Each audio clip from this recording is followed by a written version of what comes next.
Can't hear you guys very clearly at all.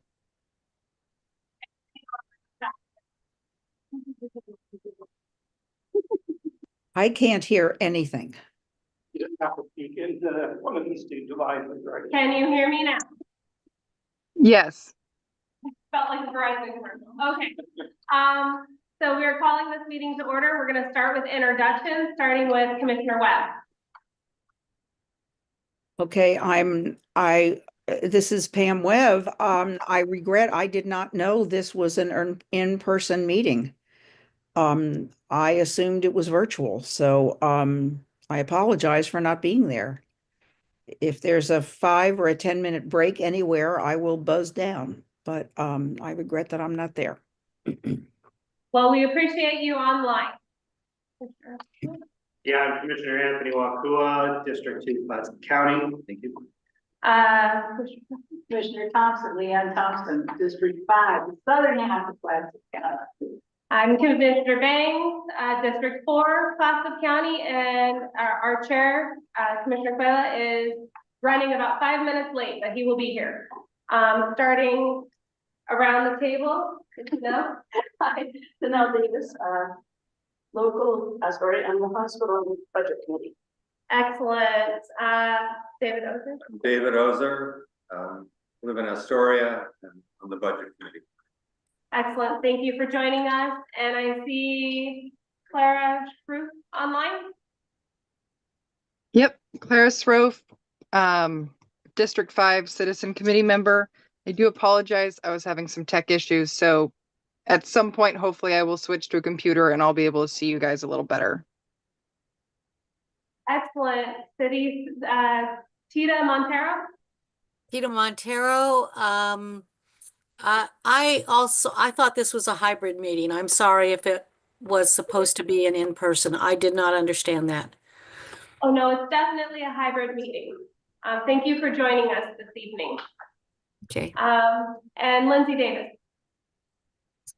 Lindsay Davis, Citizen Budget Committee member, and I took full advantage of this being a hybrid meeting. My son has a baseball game that's going to be starting, so I'll be able to participate here and then jump out and join his game. Thank you.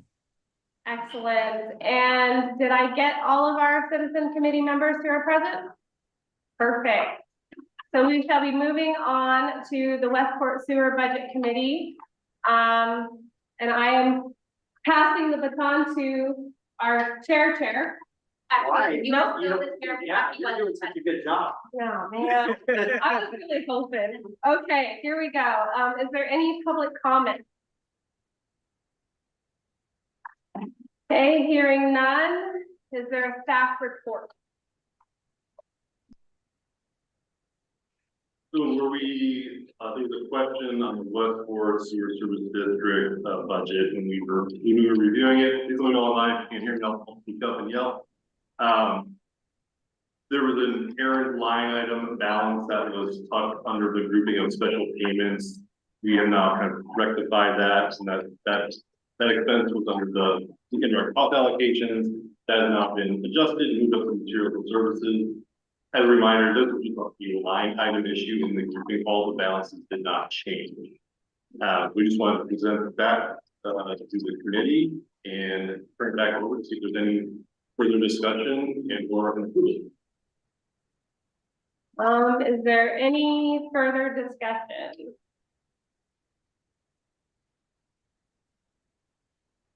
Okay, seeing and hearing none, can we have a motion?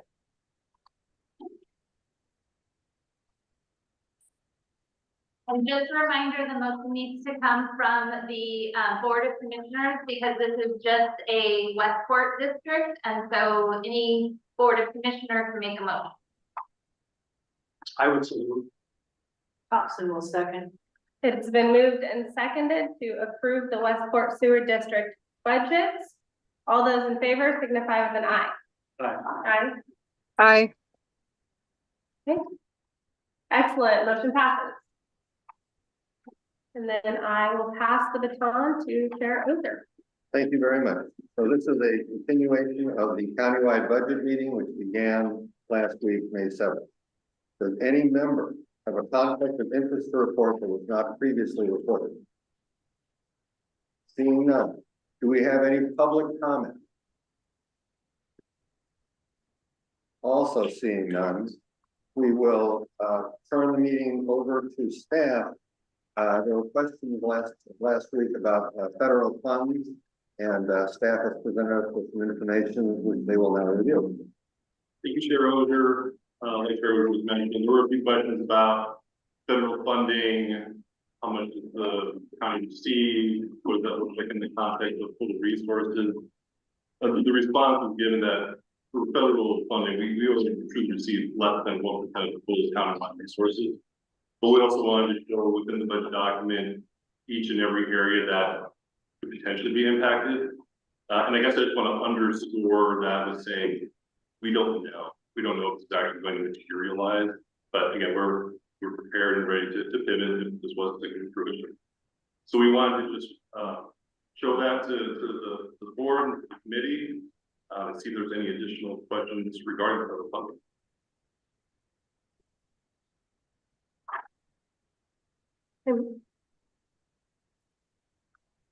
Commissioner Banks. I just want to make note, I'm sad to see that most of it falls under pediatrics. So hopefully the potential loss doesn't occur, because that's a lot that falls under pediatrics.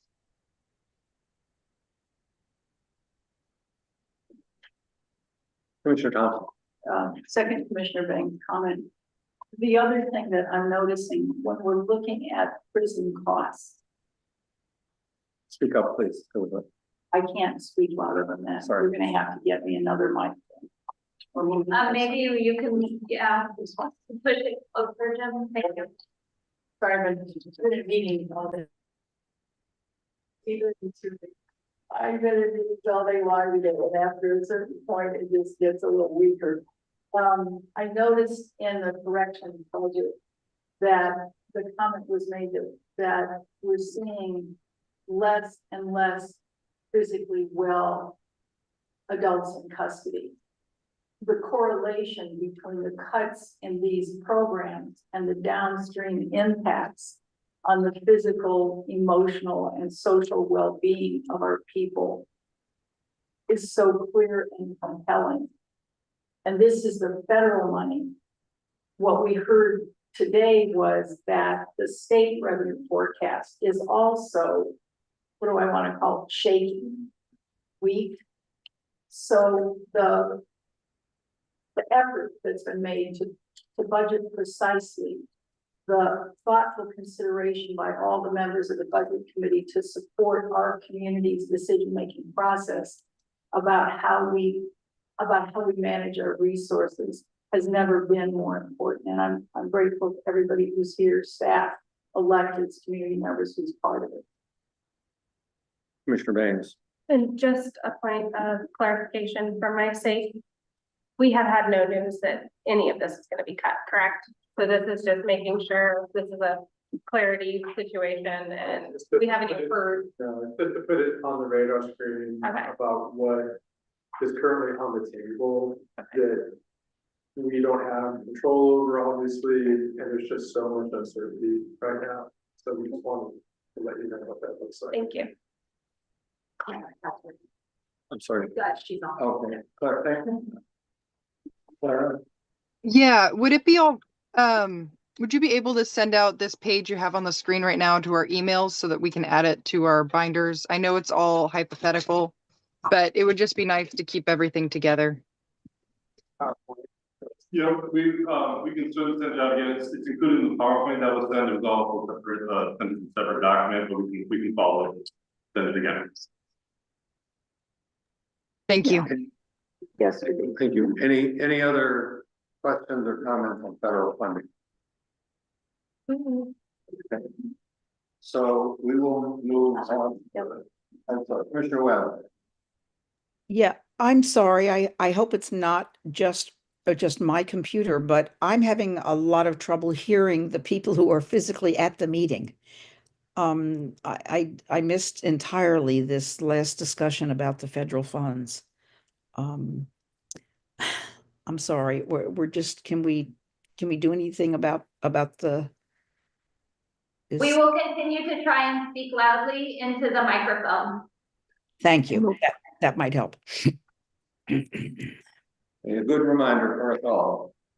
At our last meeting, we were part of the way through the public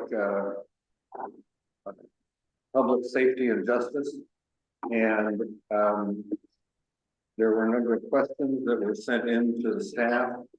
Some of them were answered in writing, but I'm sure that there will be some additional discussion before we can move on. So I'm going to move this to the staff.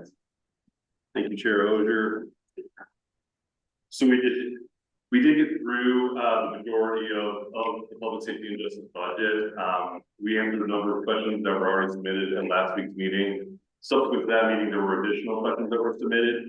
So what we wanted to do is come back to those new questions, and I'll kind of speak to those before we move forward and see if there's any other questions about these. So one of the first questions was on page 169, is the special detective new staff, the contractor, and what changed for that increase? So this is related to moving a half-time position from Marine Patrol and adding to special detective line where there's a significant need for investigative support patrol deputies. This doesn't increase total public safety FTE, it just shifts half an FTE from Marine Patrol to the Enforcement Division and RLDD. On page 173, there was a question of general equipment increase. The general equipment increase is increasing to replace end-of-life body cameras. The cost would have been substantially more if all cameras were replaced. Instead, there was an option where we could purchase 40% fewer cameras and still maintain cover. There's also a need to purchase a new food warmer for the kitchen. If anybody has any additional questions. Rita is raising. Oh, there it is. I need to interrupt you. When you speak fast, we cannot understand you, and there is an echo coming through that mars the quality of the transmission. So I guess what I'm going to ask, if maybe you could speak a little slower, maybe have the mic closer to you. I know that that's a cavernous room and there's an echo that's coming through and making it difficult for us to hear you, to hear. Absolutely. We will get these microphones adjusted and I will slow down. Perfect. Thank you. Absolutely. Okay, on page 177 is the JMOUD a new expense and will it be reoccurring? Approximately $100,000 of the JMOUD grant funds received in 24-25 will roll over into 25-26 fiscal year. One-time grant funding. M114 funding for jail-based MAT programs should be supported by the state, at least in the near term. Andrew? Yes. Sorry to interrupt. I was just gonna make note that anytime we have grant funding as a line item, could we identify it as a grant so that next year when I have questions again, I'm not asking the same question of where did it go?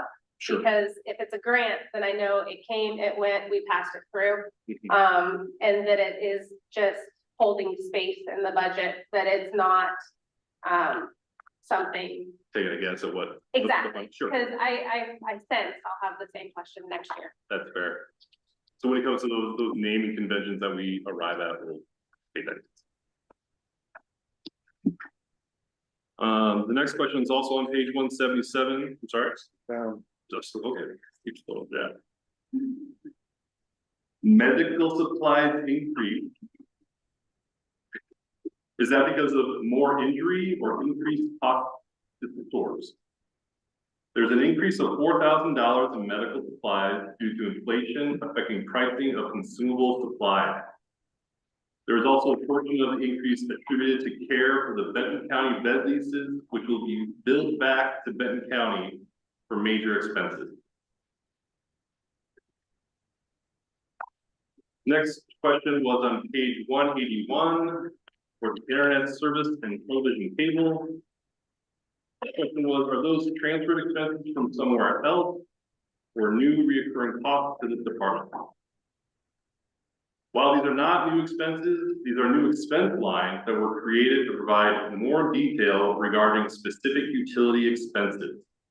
And you can also notice the offsetting decreases in telephone and the EM utility lines. Page 182, question of, is the mileage increase due to the education increase? So these expenses are not related to one another. The reimbursed mileage line item has increased to be more reflective of the actual expense.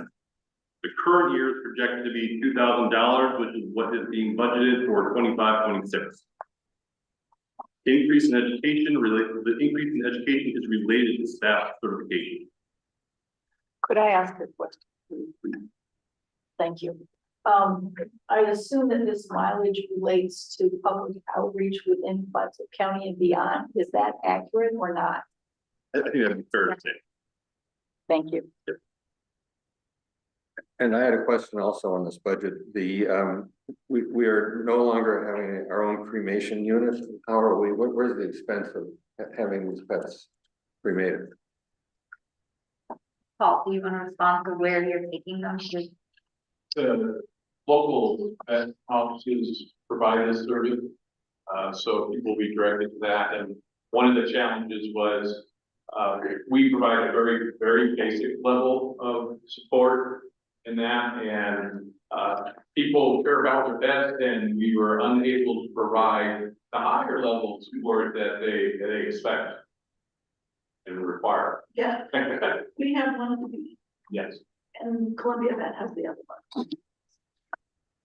Yeah, there's two more. Yeah.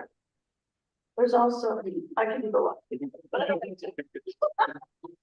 To answer your question. Yes, thank you. Okay, moving into page 185, question of increases in temp help and shelter food. Is that due to volunteer shortage? So due to inconsistent availability of kennel staff through the temp agency, the decision was made to bring that function back into the county. There's an offsetting decrease in contractual services temp help line within materials and services. And the shelter food increases is more reflective of the current expenses in the current year of approximately $40,000. On page 188 and 189, the question on line spay neuter microchip, the 100% increase in funding, but a 233% increase in spending proposal. So the reason being is in 25-26, the funding of $30,000 for spay neuter microchip has an offsetting expense of $30,000. So those offset and come to net zero. However, in 24-25, the adopted funding was $15,000 and the offsetting expense was less than the funding of $9,000. So to get those right size for the current year, the percentage change is related to having those funding equal to the expenditure. On page 205 is the deflection program coordinator grant funded. Yes, it is. This is a state grant funded position. On page 206 for family treatment support, is this transferred from somewhere else or is it new? It's based on change funding and practice on multiple grants to include Justice Reinvestment Program, Behavioral Health Deflection Program, and Family Court Grant. The grants are funding more staff such as deputies in the Enforcement Division and one parole and probation deputy. And the last question we had was on page 208. If the courthouse security was new. So while we're undergoing the single point entry project, currently, this is not a new org unit. This fund is administered by a local committee pursuant to Oregon law and was established to direct the development and implementation of a plan for court security.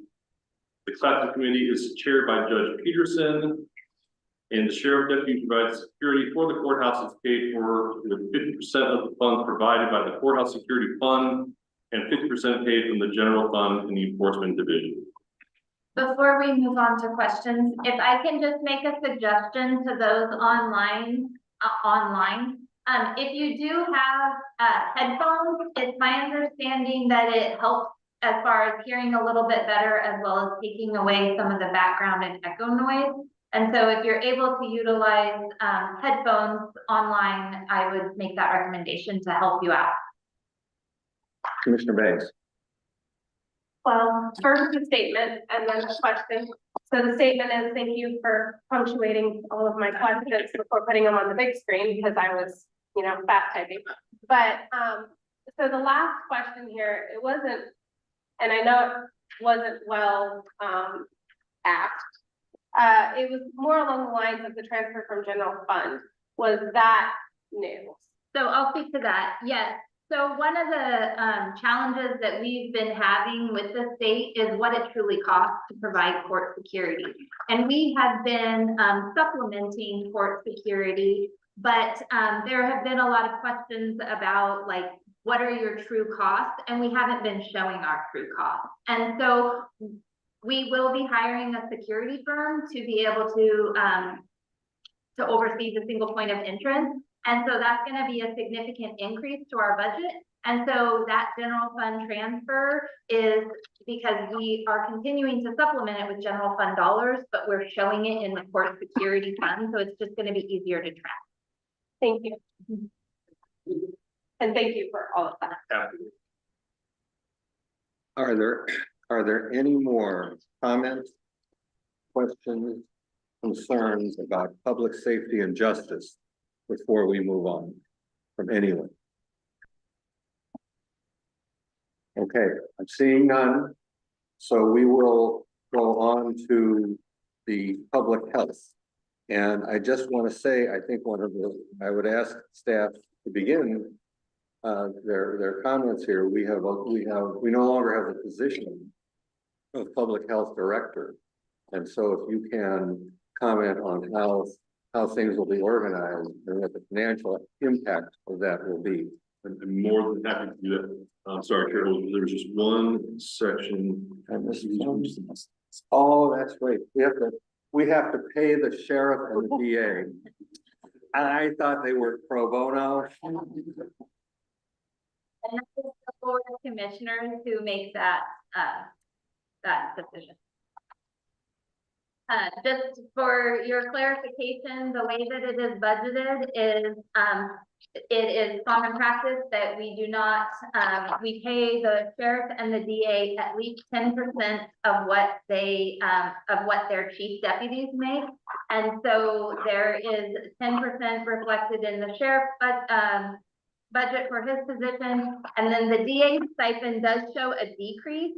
However, it's not a decrease in his salary. It's because of the state increase of their COLAs. And so the offsetting 10% is a slight decrease in the stipend for the 24-25. So therefore, it also reflects in 25-26. But it is also the 10% greater than the DA's chief deputy. I move to approve the sheriff's salary and the DA stipend. Okay, all in favor? Aye. Opposed? Good. Thank you. Okay. Now we will go to public health. Thank you. So for the central area of public health, there's a total appropriation for the proposed budget of $9.5 million. Kind of starting at the top of personnel services, that there is a decrease of 5.5%. This is due to a 1.65 decrease in FTE.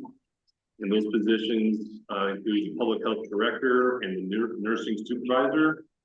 To expand a little bit about these positions and this functional area, I'm going to defer to Monica, maybe expand a little bit on that. Sure. So we talked a little bit about it, and I know Dawn mentioned it in the budget message as well. And so in an effort to find some of those cost savings as well as efficiency of delivering services, we are going to be creating a health and human services function. And so that's going to include the juvenile department, public health, social services, and behavioral health. And so the public health director position will become the health and human services director. And we currently have Kelly Broughton, who is serving as the interim public health director, as well as the juvenile director. And so it will be looking at converting that position into the health and human services director position. So there's still that director oversight. The nursing supervisor position is a position that left last fiscal year, and we are managing without that position. We have a nursing staff person who fills in for that supervisory role, and we've worked out what the compensation looks like for that. And so we are able to reduce those FTE, but not reduce services. Questions, Commissioner Banks? On page 227, I see a bunch of, I assume, new funding sources, which then I also assume are grants.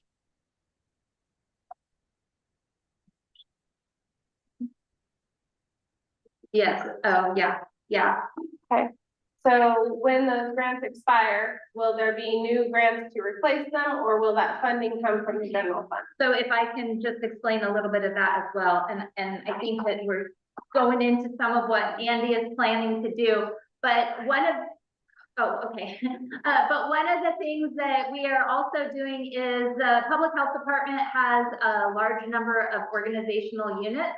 And so what this program, it used to be tobacco prevention, and now it is going to be health promotion and primary prevention. And so the alcohol and drug prevention org unit, which is, I think, 7156, thank you. 7156 is now being combined with this one. And so a lot of those grants, that state funding is not new, it's just new in this org unit. And so you'll see when we get to the behavioral health section, where that you'll see them not budgeted there. Thank you. Yeah.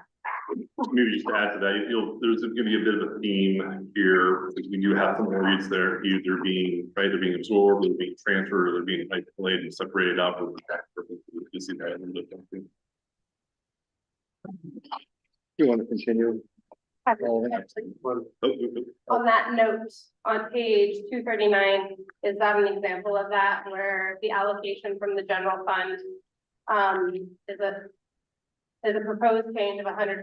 Is that just another, we are being more specific where the money is coming and going? More or less. I mean, so most of their grant funding is one-time funding. So depending on the funding source and how much is either left in that funding source, it might require general fund support to be deployed in that area.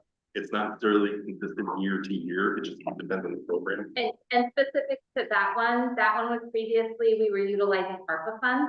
Okay. And the ARPA is now zero, and the general fund is essentially what the ARPA Coming back to do what it used to do before ARPA. Yeah. Okay, excellent, thank you. Okay. So moving down to the materials and services, again, some of these we're going to be a little bit repetitive, but there's some decreases here. Most of it has to do with one-time grant program funding. As Monica kind of mentioned, there's a couple of org units that are being moved around. So emergency preparedness is being moved under emergency management, which further decreases the materials and services line. The on-site septic is being moved under the community development department in the effort to align the service delivery and increase efficiency. The debt service is increased by $40,000 as payment towards the general fund internal loan for the household hazardous waste facility. The transfers out is increased by $1.7 million and is a result of transferring the opioid settlement funds to its own fund and org unit for tracking and reporting purposes. A byproduct of that, you can see in the contingency, the decrease of about $1.2 million, again, as also related to the opioid settlement funds being moved. In my additional note here is what we've already kind of touched on with the reorganization of this functional area. We only received one additional question for this functional area on pages 234, 235.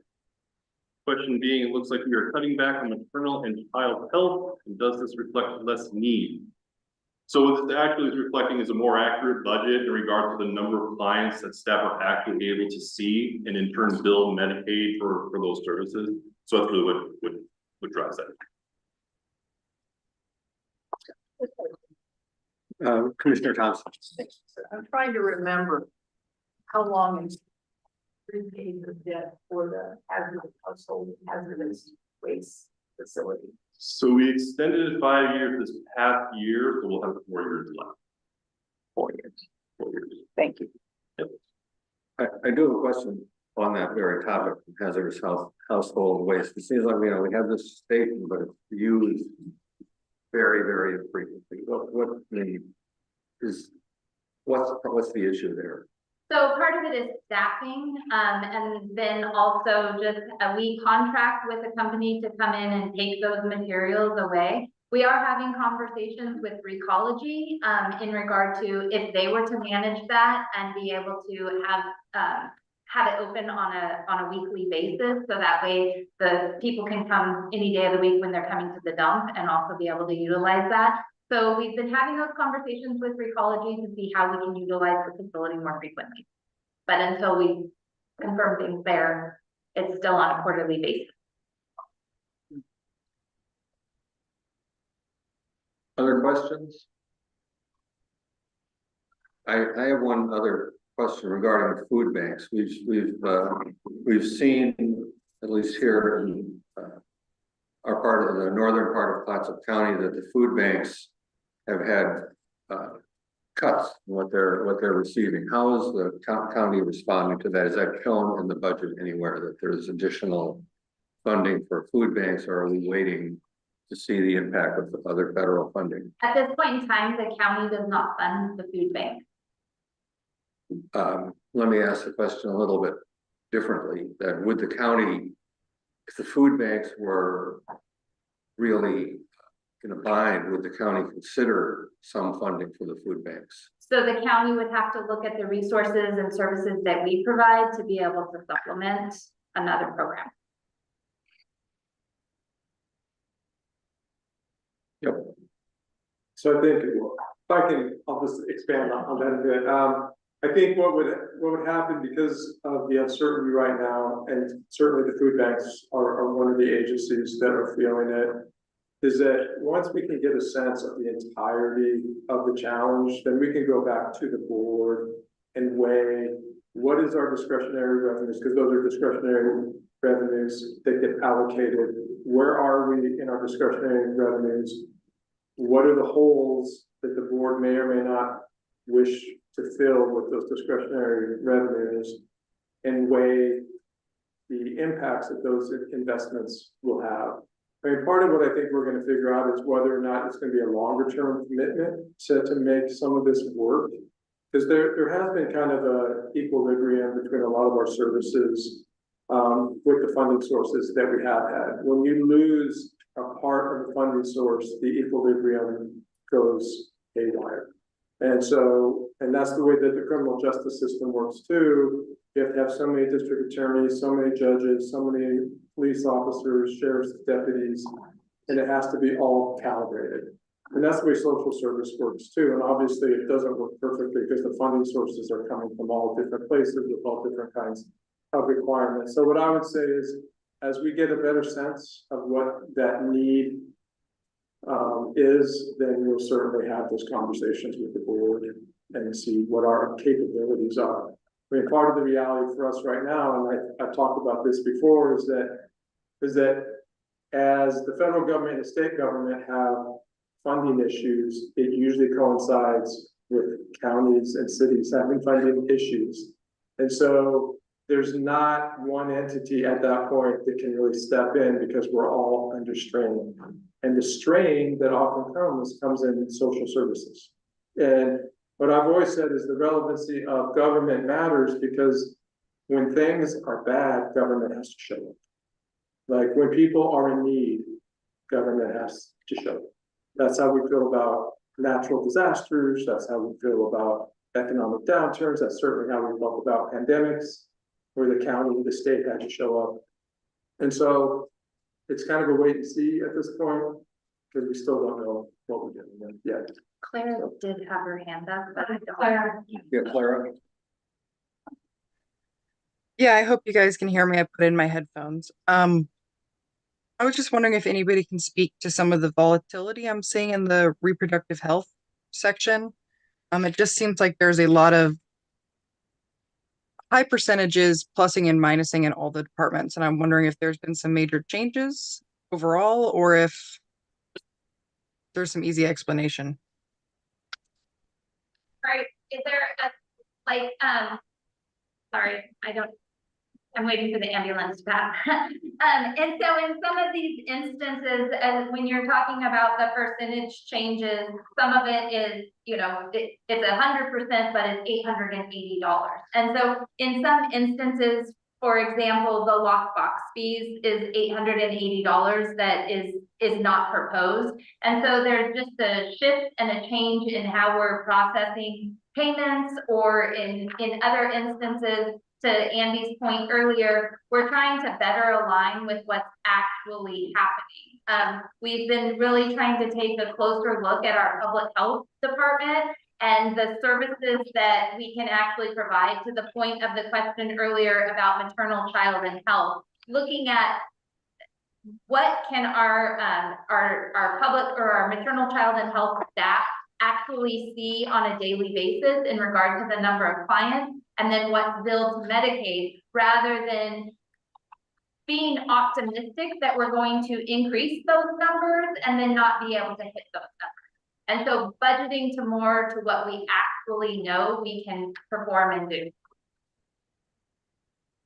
So the actual service level, tell me if I'm correct, is not being diminished, it's just more accurately depicting what can be accomplished with the staff that are working in these programs. There have been years where we've estimated higher in terms of workload than what we could actually perform. So, and it's only because you can see so many clients on a day. And so I think that's the biggest story. I mean, I think some of my concerns are more some of the funding drops that aren't like an even 100% drop, like the grant ran out or something like that. Like, for example, on page 243, there's a 90% drop from family planning fees, and 86% from public health donations. There's another drop from care fees, or C-care fees. There's a couple of those that aren't like an even 100%, which we've been seeing where a grant ran out. It seems like, again, a little bit more volatile than some of the other sections we've looked at. Yeah, and in some instances, there are, just in regard to the number of clients who come. I mean, we can only control the people who come in, so therefore who we're able to bill. And if we're seeing decreases in clients, then we're going to be seeing decreases in the revenues that we're collecting. Donations are something that, in all honesty, it's in many departments, we really don't budget for that, because you can never really anticipate what a donation amount is going to be. And so decreases in donations is, I don't know. Yeah, it's volatile. Commissioner Banks. I just want to take a moment and state my appreciation for kind of how you're, I don't know, truing up the budget, and what we've already discovered is a constrained situation across the state, but also across the county and across the nation. And so I appreciate staff working extremely hard to dial in the numbers to the point of what are we doing and how much money do we need to do it, versus inflating the numbers when we don't really have room for inflated numbers right now. And so this just, I think, will help staff feel more comfortable about their, just everything overall. And I appreciate it.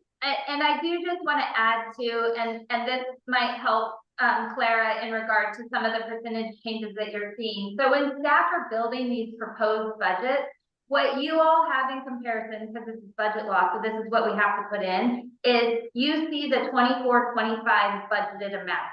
But what staff is proposing is based on what is actually projected to occur in 24-25. And so, for example, if you look at the family planning fees and the actual amount that was received in 23-24, that was $2,741. In 22-23, it was only $554. So in 24-25, what was budgeted was greater than 23-24, but now they're trying to true up to get to what we actually anticipate based on the projected numbers in 24-25. Does that make sense? Yep. Recalibrating. Yeah. Commissioner Thompson. Thank you. I have a slightly different lens I want to put on this. When we as a board and our budget committee are looking at the budget, we see what's internal to us. Board members do liaisons and have outside assignments where we're looking at other things, like, for example, the community action team, CCA, other state agencies.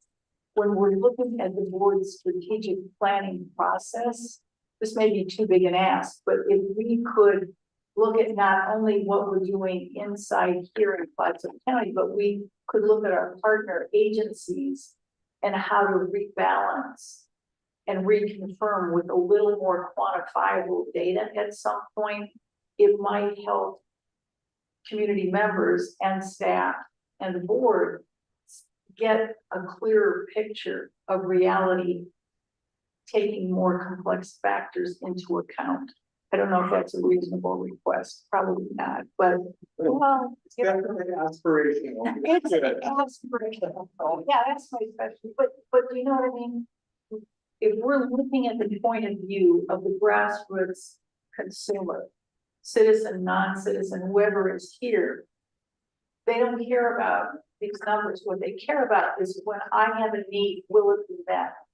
And then our job is to figure out how to have these complex network of relationships and resources that we manage so that their experience on the ground is a positive one. That's all. That's what I'm aspiring to. I'm trying to put it into an actionable item. Thank you, Commissioner. I think I agree. That is something that is kind of the ultimate goal. I think that, you know, what in my 6 years here, I mean, I'm very gratified with the partnerships and the collaboration that are happening between sectors, between organizations. And I think that helps us have a certain viewpoint about opportunities to optimize. But that's even the next level, which is how do you take it to create more of a seamless service where you can observe the capacity of a system that's bigger than any one organization. And I think that's kind of more of that Zen level that we do aspire to, but I'm not sure that we're there yet. But it's good for you to remind us what the ultimate goal is. So With the greatest possible appreciation for the work that's already happened, but always looking for what's the next level of development so that we can add more value and have room to grow, because I like room to grow. Thank you. Are there anything staff wants to add at this stage on public health? Are there any more comments, questions, anything that the committee wants to add on public health? if I could just really quickly, I just want to, and I can say this about all the departments, and since we have a lot of staff here, but I particularly want to say about public health too, is that, you know, public health provides some really vital services to the community. And we have passionate staff that do great work every day in very difficult environments where funding is always a challenge. There are certain service delivery areas that funding is always a challenge. And There's a strong relationship between the state and the county when it comes to public health programs. Obviously, that was evidenced during the pandemic. There's been a lot of strength and a lot of planning put into our systems. And I just think every once in a while we have to pause to think behind these numbers are people who are receiving services and their staff that are doing amazing work. And so I just want to thank the public health staff, but I more generally want to thank all staff who ever had you hear this same speech 10 times. So, but thanks to all of you. You are what's behind the numbers, and we appreciate everything that you do. Agreed. Including the sheriff's office. Yeah. Well, we're going to be into this. Yeah. Okay. I have a vested interest in public health, given background and what my liaisons, but also some just my personal involvements are. I appreciate everything that's gone into this, and across all the departments, I think it's important to understand why we're doing what we're doing, which is, like you said, making things more efficient. I always fear that word of efficiency when you start talking about cuts, because efficiency also means cuts to resources, and as people try to wear more hats to become more efficient, sometimes service takes a backseat to that, and we lose the resources that allowed us to deal with influx throughout the year. I'm happy that we're able to focus what our financials are and get them to what a true goal is of where we've seen historically. But I just always caution us to be careful not to cut too much, because we make people wear more hats and do more responsibilities and take on sometimes more than what they're capable of, which comes at a sacrifice to our community and the people that are seeking our resources and utilizing them. So I'm happy with where we're headed. I just always I'm cautious about that. So that's all. Thank you. And if I might, Chair, members of the budget committee, we're very sensitive to that also. I think, one of the balancing acts is really, when can you expect more out of fewer people or fewer dollars? And when do you just have to acknowledge that you have to do less because you have fewer dollars? And I think that's part of what we have to evaluate with every funding source, because our funding sources vacillate year to year, month to month. And so we're always at, how do we create a stable organization? Because the best way we can honor citizens, residents, and really honor our staff, honor the board's work, is to have a stable organization that shows up and does the work that the community needs when it needs it. That's easy to say. It's super hard to actually accomplish. And it's because we, local governments, have to rely on so many volatile revenue sources. I think we've done an amazing job here with the board's leadership, the budget committee's leadership, to create the stable organization that we all want. But I think as we move forward, there are going to be times where we just can't do something, because there's not enough money to actually do it, and to do it well enough to be proud of what the deliverable is. Sometimes we're getting a fraction of what it takes to fund a service. And then we have to make the decision, do we backfill that with other discretionary resources? And then that diminishes our flexibility longer term. So I don't have a crystal ball on what's going to happen with the federal government, the state government. I know that the county is managing our budget in a balanced way.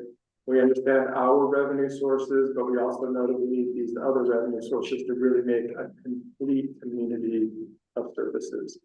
And so I'm just throwing this out because I agree with you 1,000%. You can't just expect more. But sometimes the reality is going to be for us that we can't actually do less.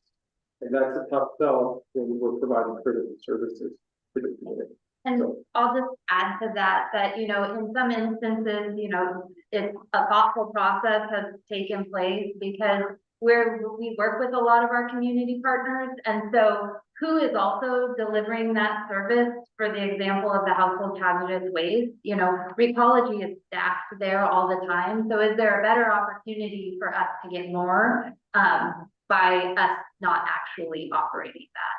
And so looking at, you know, those partnerships with CVH or CCA or, you know, other community partners that they're already providing some of those services. And so if we can help in a funding sort of way, but it's actually costing us less, does that make sense? So is that our new motto, Classic County, a complete community of services? Is this a marketing? Maybe so. Okay, anything else from public comment? Anyone online? Okay, we will then move on to general government. And that starts on page 283. Thank you, Chair Oger. So the general government functional area has a proposed budget of $24.3 million. Again, starting with the personnel services, there's a decrease of just under 1% due to a decrease of 4 FTEs. And some of those positions are related to the public affairs officer, a GIS programmer analyst position, and reallocation of existing FTEs within the county manager's office. The materials and services increase of approximately $41,000 is mainly associated with the increase in insurance premiums that we found on page 337. The increase in debt service of $32,000 is associated with the scheduled debt payment for the jail bonds we found on page 353.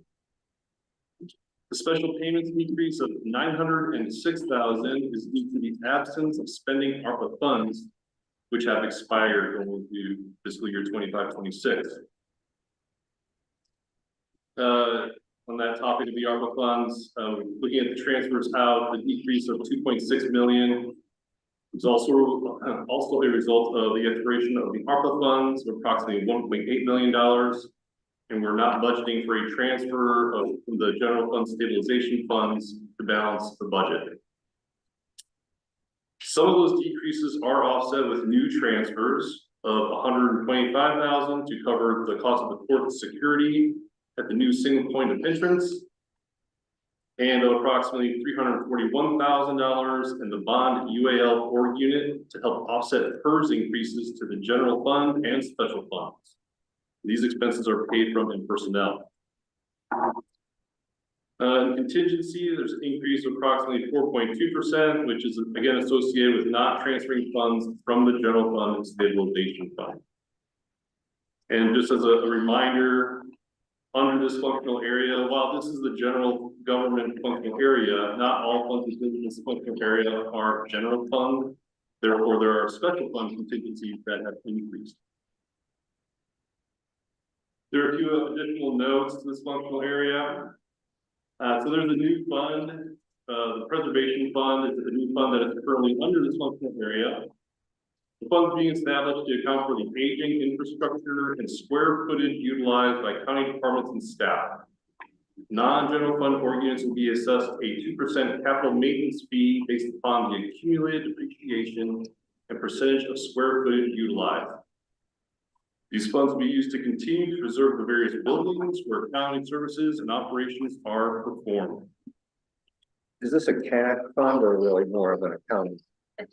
Big funds, and I'll just add, you know, so this is part of the indirect costs that get charged to the special fund, additional. And so it's not that the general fund isn't contributing to this as well. It's just that the general fund, so the square footage of all those general fund departments that will just be the general fund cost. And so we don't bill ourselves to then reimburse it. You bear those expenses. This is important real quick, just because we do have aged buildings, and so collecting the 2% depreciation allows us to just create a little bit more capital availability to maintain these facilities. And so it's not a lot of money, but having money to maintain these facilities is really important.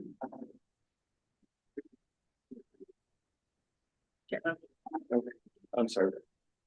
Mr. Banks. No question, just an acknowledgement of what county manager stated, that I appreciate,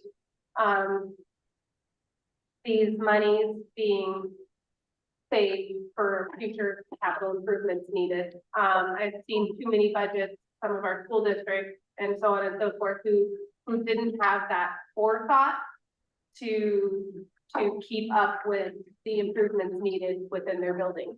And it can devastate a budget if suddenly your furnace goes out or you need a new roof. And so I just appreciate this forward thinking.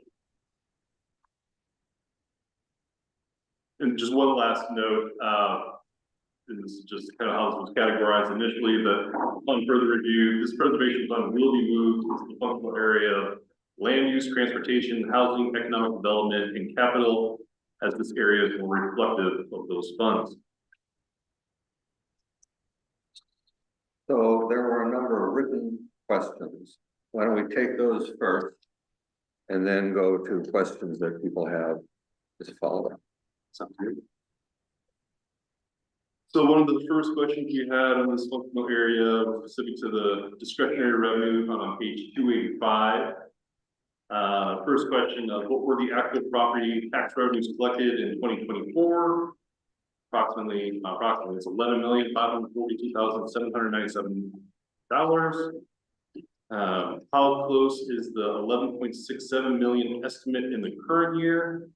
We're actually trending a little bit closer to 11.9 million in the current year, which overall is a 3.5% increase to the previous year, which really falls in line with our AD growth between 3 and 4%. Yeah.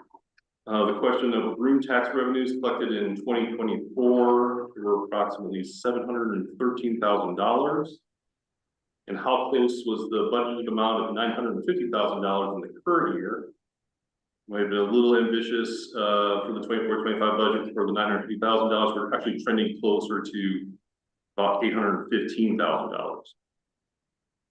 The question of timber revenues collected in 2024 was approximately $4.8 million. And in the current year, how close are we to hitting the $4.72 million estimate? Right now, it's trying to come in closer to approximately 4.3 million by the end of 24-25. However, fluctuations by quarter are frequent, and the next quarter may make up for all or parts of this under collection. Those were for discretionary revenues. Okay. Just some background knowledge behind the timber revenues. They were behind on their sale plans this year because of the hefty fire season that they had. So instead of getting all of their sales out in Q2, it was closer to the beginning of Q3.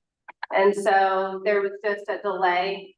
But I don't think that it should impact the closer to 4 point. I don't think it'll increase that number at all. It's just probably why we saw a lag this year. We're 1 quarter different than them, Yeah. so that's why it'll most likely pick up in the next quarter. Good point. Is there, Please. can't see you down there. I'll never forget the person who was sitting in the Cannon Beach Library and said to me one day, well, Commissioner, you know that District 5 is where the money comes from. And I've been asking for a number of years, do we have any breakdown on exactly where in the county the revenue comes from by proportion? Nobody's ever wanted to do and give us a map or something. It's always interesting to me when I consider that. Are you looking at timber revenue specifically? Room tax revenue, all of those. I mean, we've got beachfront mansions, we've got forests, we've got transient lodging. So I kind of thought it made sense, but we didn't come to agreement, and I don't have actual data. It would just be interesting to me. It may be onerous to collect that information. I don't want to add a burden, but it, We'll just have to check the staff and see. Yeah. For each of those individual revenue sources, what kind of underlying attribution that there is for that actual collection. I think for the timber revenues, we do have it because we have it by code. But we'd have to check on some of the others, but we can work on that just to see. So, I know you're listening. yeah. Just interesting. Yeah, I was just curious, the 25-26 room tax, does that reflect the recent increase? No, No, okay. well, and we haven't approved We it. haven't done it. And so, yeah. I'm just wondering if that was in the projection at all. Okay. There was a question on page 326 for information systems. Is our cybersecurity program robust enough? We regularly are reviewed by CAS for our cybersecurity measures and have a very robust program that staff are always looking to improve. Subsequent question is if we should be doing more. The internal threats are our biggest concern, that being the potential for staff to accidentally click on links. We have ongoing training that occurs on a monthly basis with all employees to help keep staff aware and vigilant. I want to just note, this was my question, and it is, I mean, everything that I've read is a tremendous risk to counties, hospitals, cities, companies, that people will break into these systems, and the cost is going to be crippling. Yep. So I don't want our answer to be too confident. Well, Well, yeah, what I would say is, it's one of the things that keeps me up, because there's expansive, highly motivated folks that are trying to generate revenue off of other people, the opportunity to take advantage of other people, and so it's definitely something that's on all of our radar screen. We have a very robust backbone of security. We have our systems tested regularly for intrusion tests. We train our staff monthly on those threats, because that is one of the biggest threats is on staff. I think that my experience, we're probably doing, kind of the best practices, but the best practices are not going to be insurance that you're not going to get attacked. And so there is insurance involved for the county, so we have insurance in case something does happen. But we have an amazing IT staff that's committed to doing everything we can. But as we've seen, even the most locked down systems are vulnerable. And so I think it's something that a lot of counties are very sensitive to, but there's been a lot of public sector exposure. And so, and it's always going to be high on our priority list. But I'm not sure there's ever going to be total security. So, and all the staff in this room can speak highly of how much they love doing their Minjo reviews. And they get very excited Monday morning when they come in and see that on there. So. Yeah, there are monthly videos that go out to all of our staff, and there's a little quiz. With the commissioners. Yeah, and the commissioners. Yeah. That's kind of sarcastic. I mean, I've learned so much. Sometimes I don't do my Mr. Thompson, did you have a Well, comment?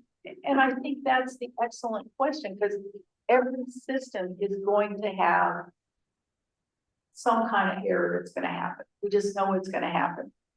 I appreciate the level and the complexity and the completeness of our approach, because it is relentless on the part of it, and it needs to be relentless because criminals are out here making money relentlessly. So that makes good sense to me.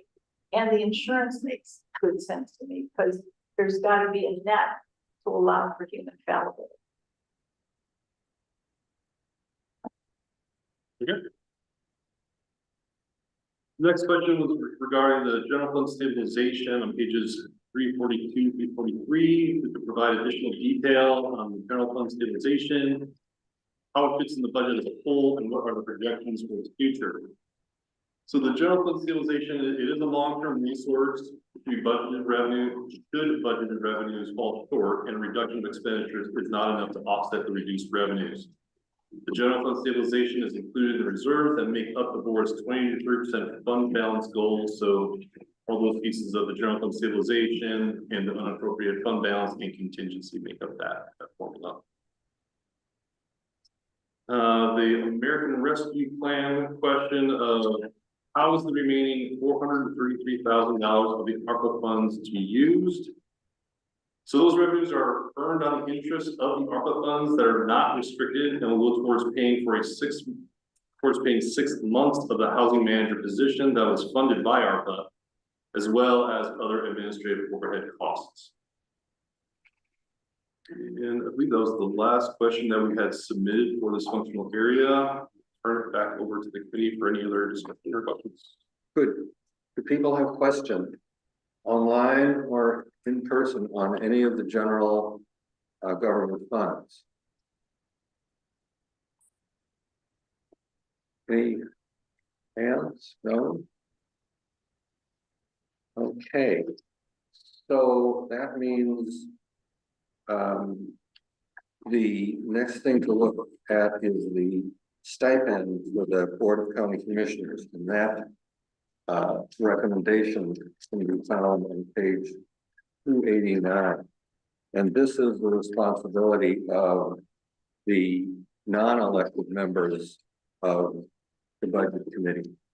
So if staff wants to review what those recommendations are.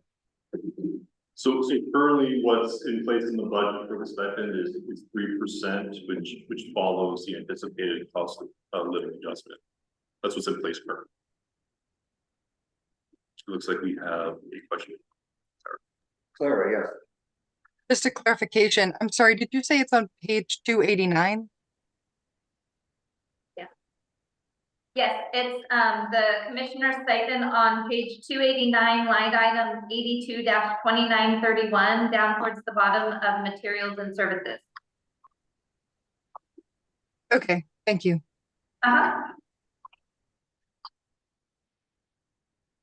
Any questions or comments in this matter? Hearing none, I would ask for a motion. And again, this is just the non-electeds.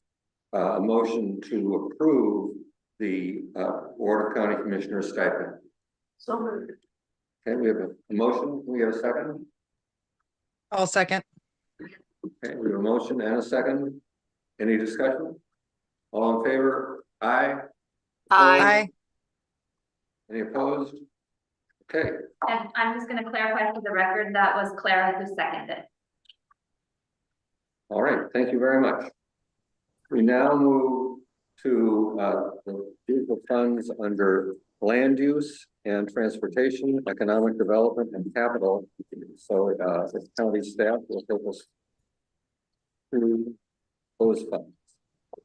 Thank you, Chair Oger. So this always is a little bit of a mouthful. So land use, housing, transportation, economic development, and capital functional area has a proposed budget of $50.9 million.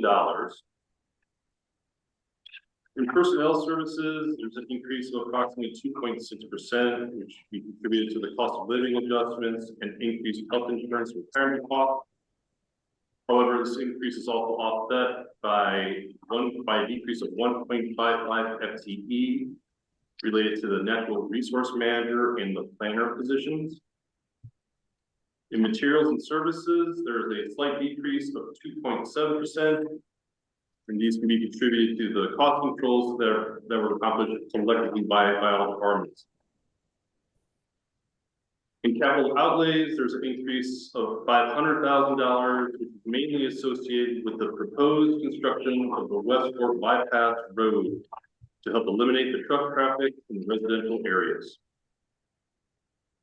Within special payments, this is where the BRIC grant is located. So the increase of $17.6 million is associated with the federal and state pass-through funds, for the BRIC grant, as well as $2.7 million for housing assistance and $1 million related to the construction of the Westport Bypass Road.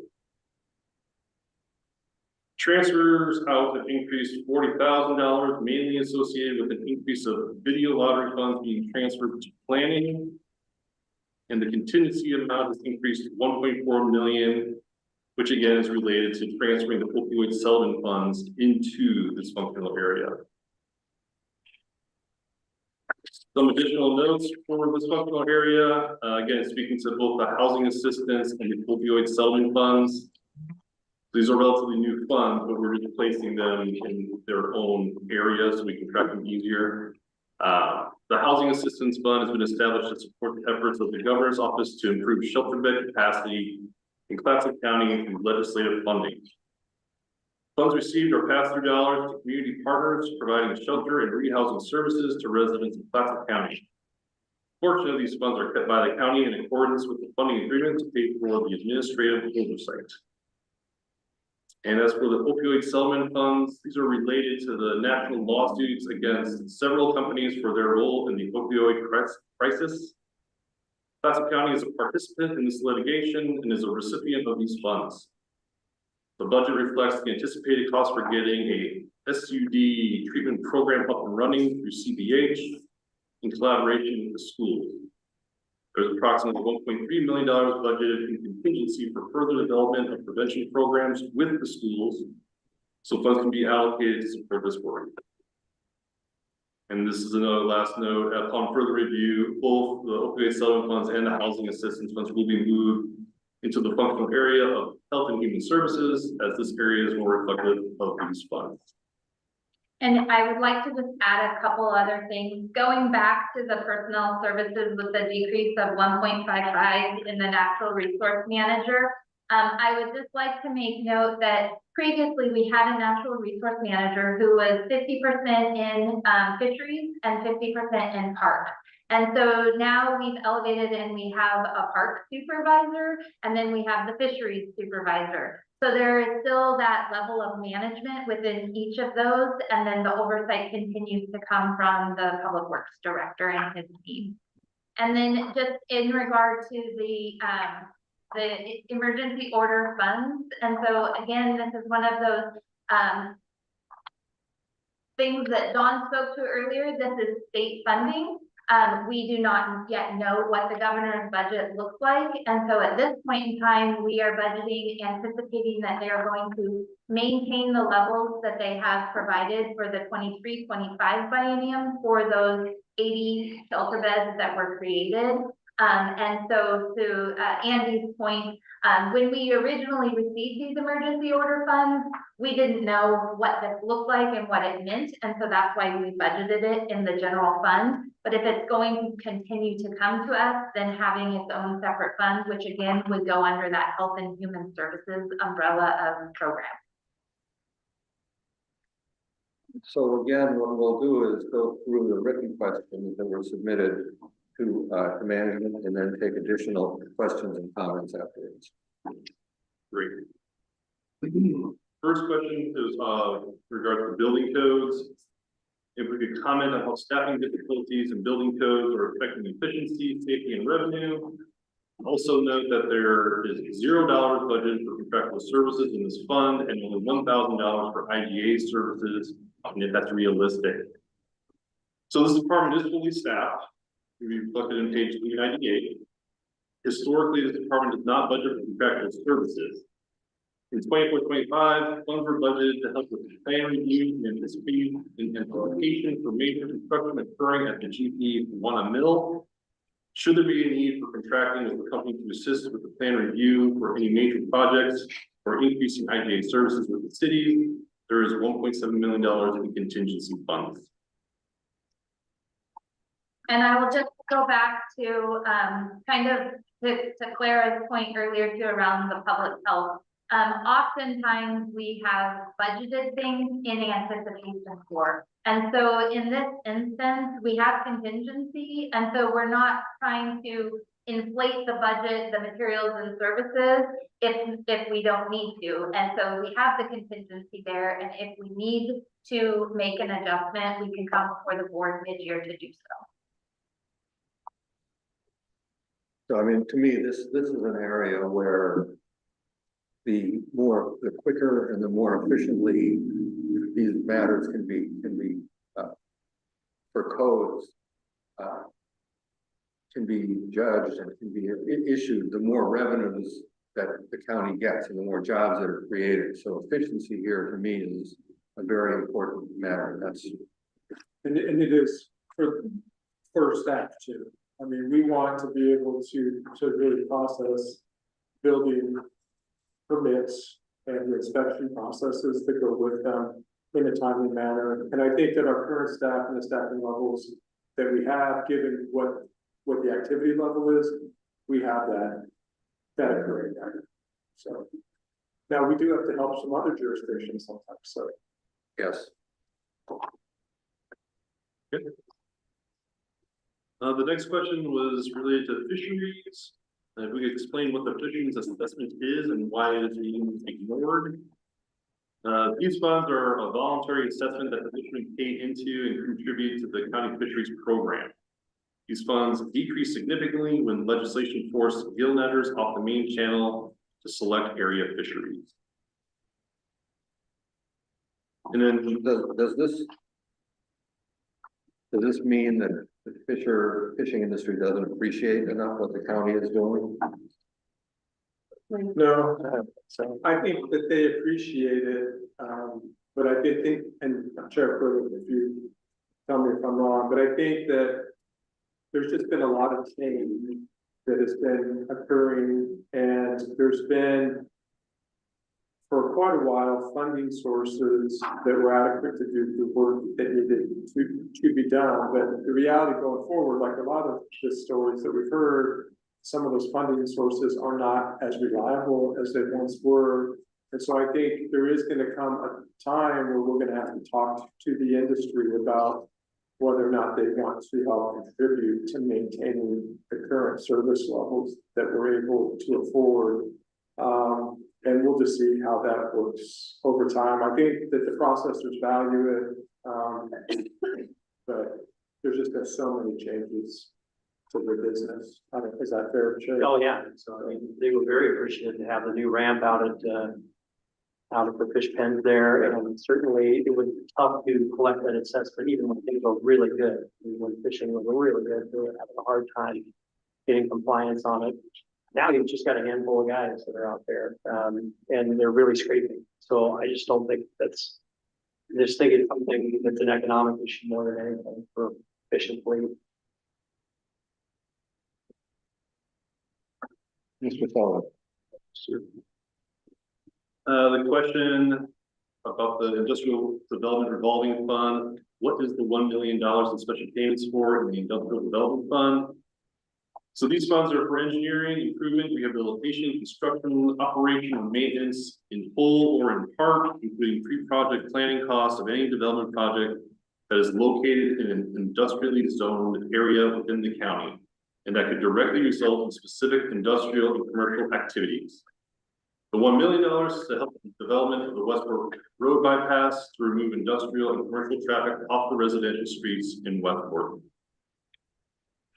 Which, just so everybody knows, we've made huge progress with the project, and we're getting close, and so. Yeah. And it's the work of our public works folks. And I would just add tourist traffic also going to the boat ramp launch recreation park. What is the name of it? Westport Park. Westport Park, thank you, so creative. But yeah, it's also to remove ongoing tourist traffic off of the residential area. Sure. So this last question in regards to housing assistance, we touched on this a little bit, but to provide additional detail on the uses of the housing assistance funds. So there's currently legislation to make the emergency operation shelter and rehousing funds allocated through HB 5019, part of the governor's budget and not emergency order funding. These funds are specific to the shelter beds created in response to the EO funding. When the county originally budgeted for these funds, it was unknown if this would be ongoing funding, so it was budgeted within the dues and special assessments organizational unit within the general fund. Since this funding is intended to be ongoing, it is being pulled out of the general fund and budgeted in its own fund for better transparency. These are pass-through funds from the state that are reimbursed to contract subrecipient providers, and the county keeps a small portion for administrative oversight. The commissioner, Yes, Commissioner Webb. Yes, since we have recently sold a piece of real estate that we have always fondly called our industrial park in Warrenton, I wonder, I can't remember if we've seen that money appear anywhere in this budget. It's in the industrial development revolving fund, beginning on page 414, I believe. And so the revenue that we received this year is reflected in the beginning balance for 25-26. Okay, and so it's going to stay in that fund? Yes. Yes, because there's statutory rules that we have to follow for the spending of those monies. And so to the point of the road project, the $1 million, this meets that statutory guideline. And so we will be using $1 million of those funds to help offset the cost of the Westport Road bypass. Oh, whoa. Okay, and don't we have to justify some kind of economic development interest in that? That area is an industrially zoned area, and it is increasing the rock barge and hauling that is occurring out in Westport. And so again, there's a lot of industrial truck traffic that is currently going on the residential road that we will be diverting off the residential road for that continued growth of that rock business. direct benefit. Yeah, Chair, members of the board, what I would also say to Commissioner Webb's question is that this will come back to the board for formal action at a later date, but just for budget purposes, it is coming out of the industrial revolving budget, and we will come with that specific project for your board's approval at a future date. Good. Okay, thank you. Oh, on the housing assistance, this last question, can you break down what projects are that specifically are being supported? So it's continuing to support the shelter beds at the Columbia Inn and lifeboat services, as well as the rapid rehousing fund that is operated through, or those funds get processed through classic community action. Okay, other questions, comments? I think just answered it. Oh, good. So Claire has a hand up. Clara, yes, please. I have two questions, and I believe they may be related. The first one is going to be on page 390. And it's under funding sources for planning division. There's a 570% increase in short-term rental applications. And I see that that number seems to fluctuate every other year. So I'm wondering if that's because a lot of these are 2-year applications. That is correct. It is a 2-year Okay. application. And then also we are going before the board at a later date to increase that application fee. Okay, so that's my first question. And then my somewhat related one is on page 402.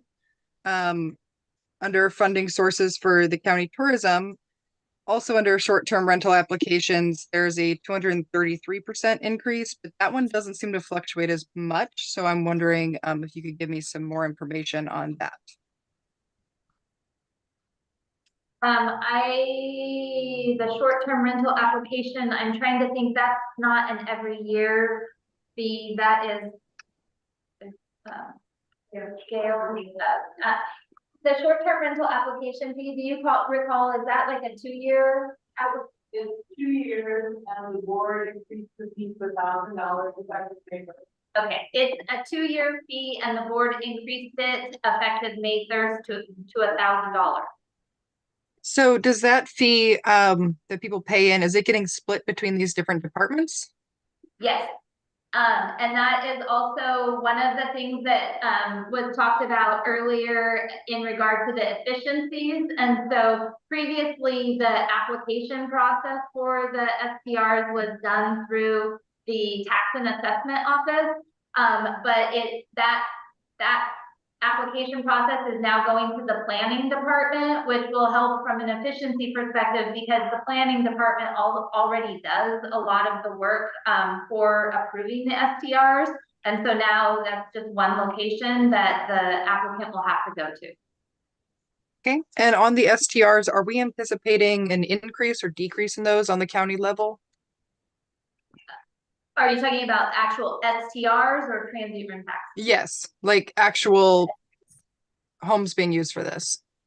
I believe that we remain status quo on the number of STR applications that we have. Okay, Except outside of coastal residential Yeah. areas. Okay. Other questions? Other comments? All right. Then we move on to the next set of funds. This is the culture and recreation. Thank you, Chair. Over. So under the culture and recreation functional area, the proposed budget is approximately $3.6 million. In personnel services, there's a decrease of 1.2%, which is mainly associated with a 0.5 decrease in FTE. We touched on this earlier. This is related to the natural resource manager who's split funded. While not filling the natural resource manager position, another position has been elevated to the Parks Ranger to account for those responsibilities, and oversight will be provided by the Public Works Director. The decrease of $41,000 in materials and services is related to the decrease for contractual services in the park and land acquisition and maintenance work unit on page 468. The capital outlay increase of $230,000 is mainly associated with the roof repair project at the fairgrounds. In transfers out, there's a slight increase of $6,000 to the parks and maintenance budget on page 468. And overall, the contingency decrease of $92,000 can be attributed to the increase in capital outlays. We did receive one additional question for this functional area. On page 75, the recollection is that the cost of the Fair and Expo Hall roof was $300,000, and now it's showing $600,000, and if something has changed. So the original $300,000 was just an estimate. The Fair Board had a comprehensive assessment done to assist with developing an RFP and an approach to address the overall needs of the envelope of the facility. And the cost came in greater than what was originally anticipated.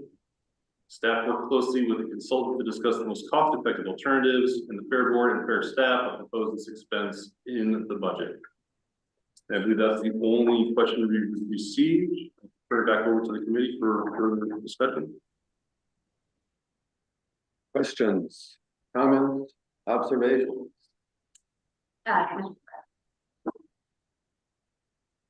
Commissioner Webb. Yeah, thank you. I am perplexed that for the, I don't know, maybe 6th year in a row, I don't see anything in our budget about, about doing a plan for the future of our recreational services in Clatsop County. We have done a significant amount of work redoing our comp plan, which really didn't include a lot about tourism as a vital sector of our economy. And I think that as we are continuing to face timber and other this chaos at the federal level, which is now, of course, bending down to the state and local level, I'm very concerned that we have not taken a substantial look at the opportunities in Clatsop County for the future of culture and recreation. And I'm a little disturbed that that we have seen an enormous change in our parks and recreation program. And I think that I'd just like to express that that I think this is when we're pretending that we're doing a lot of work about economic development, and because recreational tourism in our natural areas is something that we're not addressing. And I'm pretty upset about it.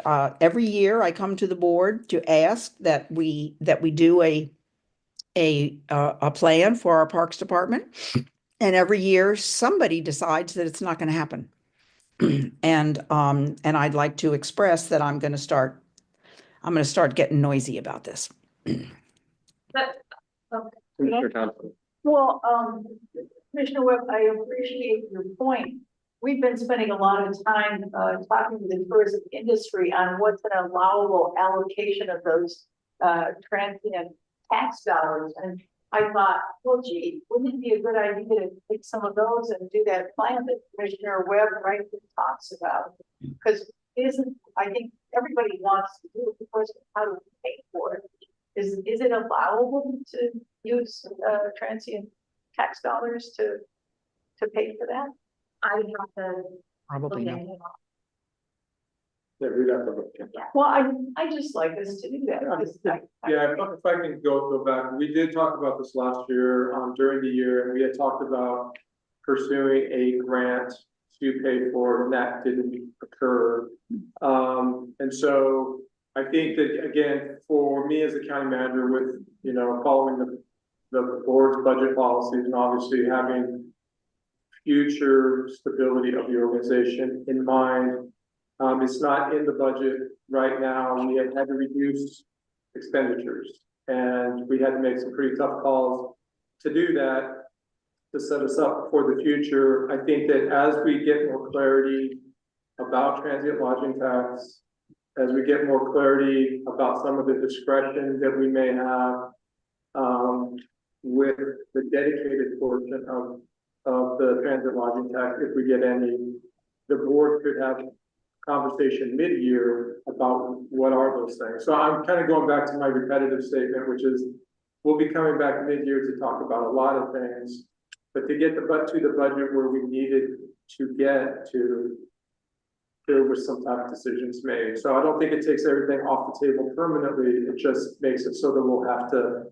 come back and talk about that as we get more clarity. So, Commissioner Vance. You know, my thought process is along the lines of, when we have excess dollars, we can address, stuff outside of what our residents need. And right now our residents need our social services to survive.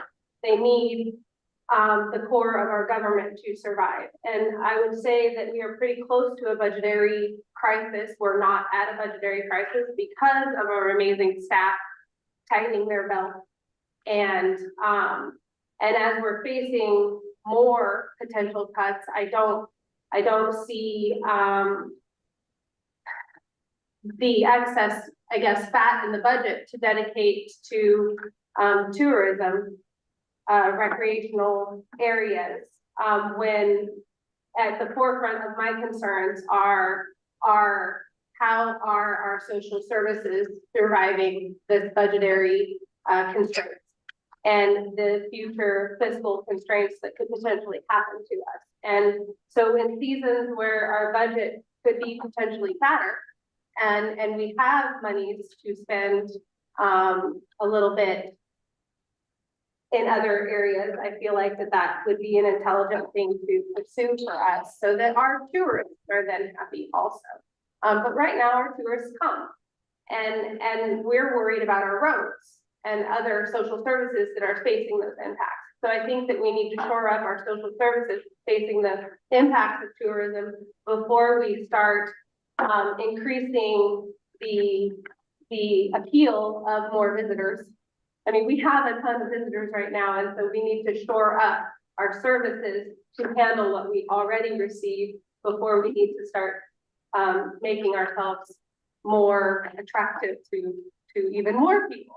So I understand Commissioner Webb's want in order to spend money towards tourism, but right now, I mean, if we were spending money towards tourism, I would hope we would be spending it on our sheriff's department and our fire departments and those who are responding to the abundant traffic accidents that are occurring on our highway.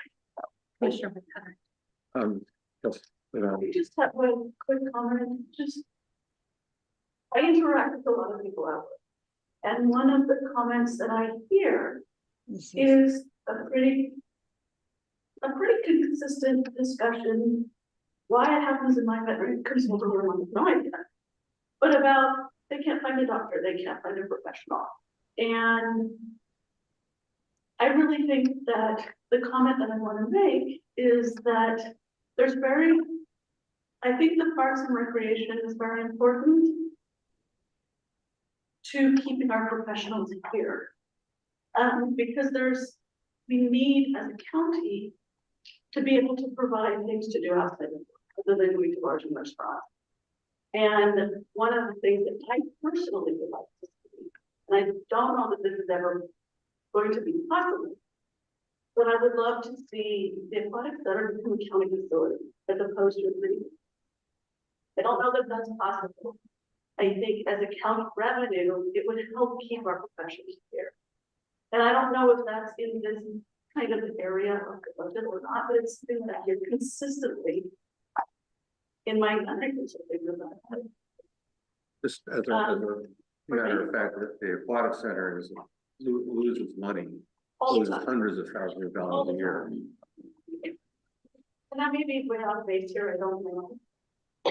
But if it were a county facility, the tax-based revenue would be much larger. We could draw, I mean, and maybe that would help keep some of our professionals here. The KCI can't even get an eye doctor right now. We need those professionals in order to keep our residents here, which is our tax base, and our tourists, which bring them lots of money. So that is my comment. Thank you. Commissioner Webb, do you have any additional comments? None? Okay. Anyone else have any comments or questions on the cultural and recreation group of funds? Any at all? Saves on mental health expenditures. I mean, it really does. I remember going to the unemployment office once upon a time. Part of what they said to us was make sure that you recreate. And if we can recreate locally and we make recreation available locally, it's better for everybody.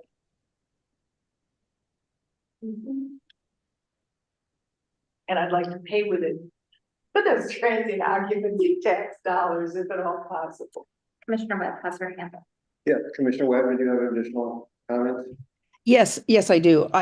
In my 50 years of serving government, I think it has become abundantly clear to me, especially watching our national government right now, that one of the challenges at governing effectively is to have a balanced strategic plan, is to being able to understand what resources come into a jurisdiction and how those dollars support what the jurisdiction has to offer its citizens. And I think that especially if anybody here has ever had an economics course and done input-output analysis, one of our problems in Clatsop County is that we don't generate enough money to meet the dreams that we have to serve our population. And we've got to start turning attention to doing that. We have to start really getting serious about economic development and about bringing outside dollars in. When outside dollars come in, they go into the pockets of local citizens. And those are the people who support our community. So I think we have to be thinking that funding one public service does not necessarily mean not funding something else. I think we have to be looking at our budget as a well-rounded entity that does both serve our local citizens, but also put money in their pockets to support those local services. That's what that's all about. Thank you. Thank you. Commissioner Quayle. Well, I would just say, I mean, the budget process starts right after July. We just go into, we adopt a budget and there's a constant refinement and communication that happens. We come back several times, talk about our priorities. So it's not a surprise when we come to the budget, what's in the budget. I mean, I think we have to kind of recognize there are many points along the way that if we want to reshuffle or reprioritize, we have that ability to do so. And we also have a strategic planning process. So we identify what our priorities and our goals are during the strategic planning process. So I do think that we are doing a very good job in identifying what the majority of the board has decided are priorities, that we're budgeting effectively in those things. And I'm open as anyone is, as we go along.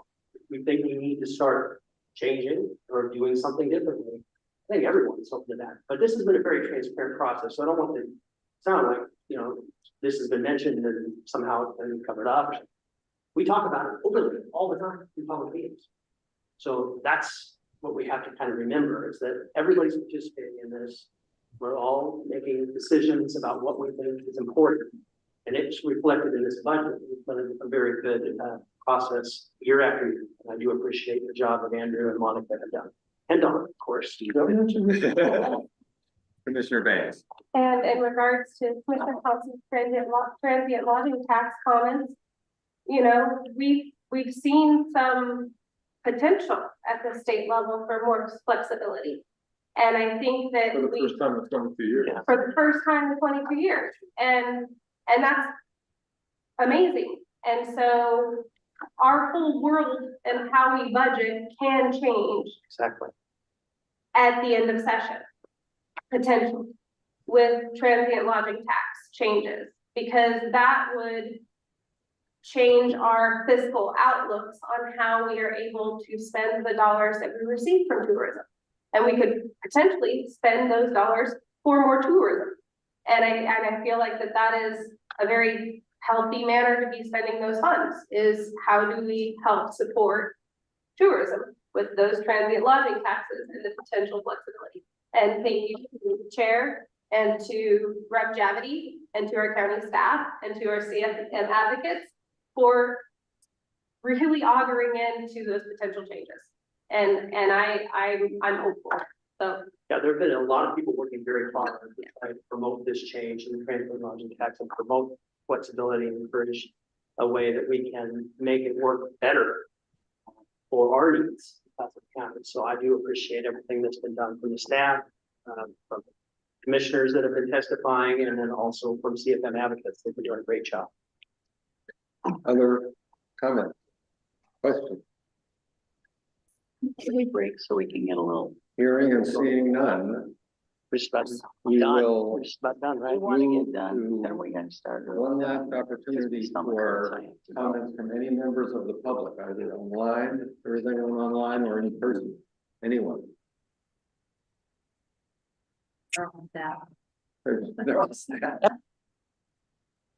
thank you for showing us, guys. Appreciate it. So we now come to the culminating event.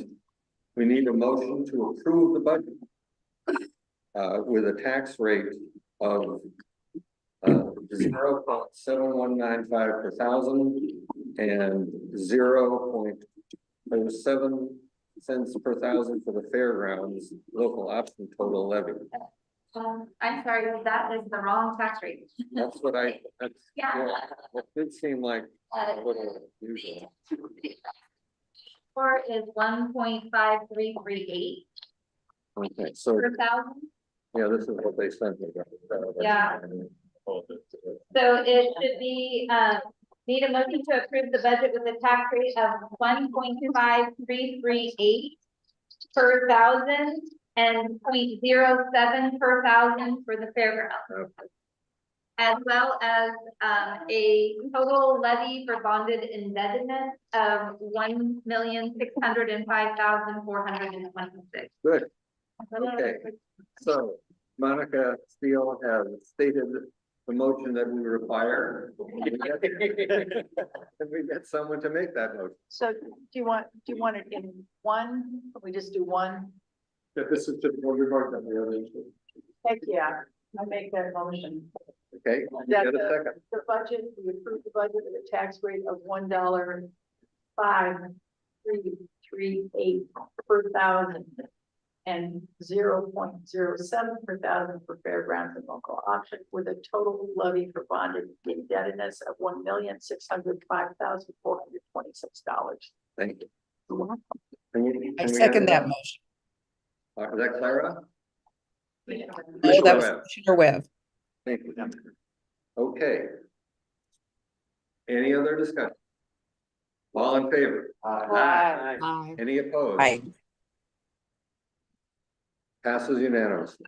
Great job. Good job, Chair Ozer. Great job. All right. Thank you so much for doing it. Yeah.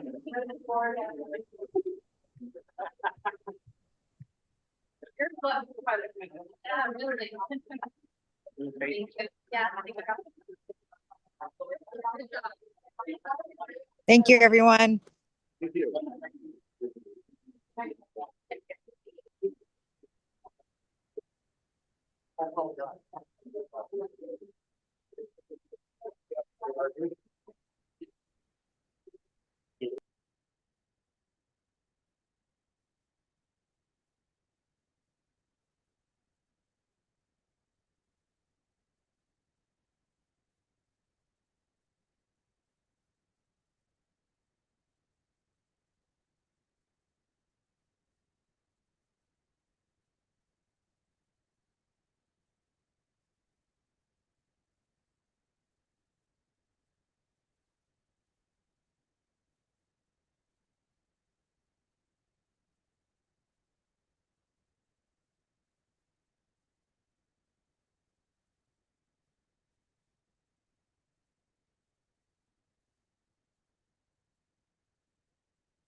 Board of Commissioners, as the governing body of Clatsop County, all county service districts for which this body so acts, and as the Clatsop County Local Contract Review Board is now meeting in regular session, all rise for the Pledge of Allegiance.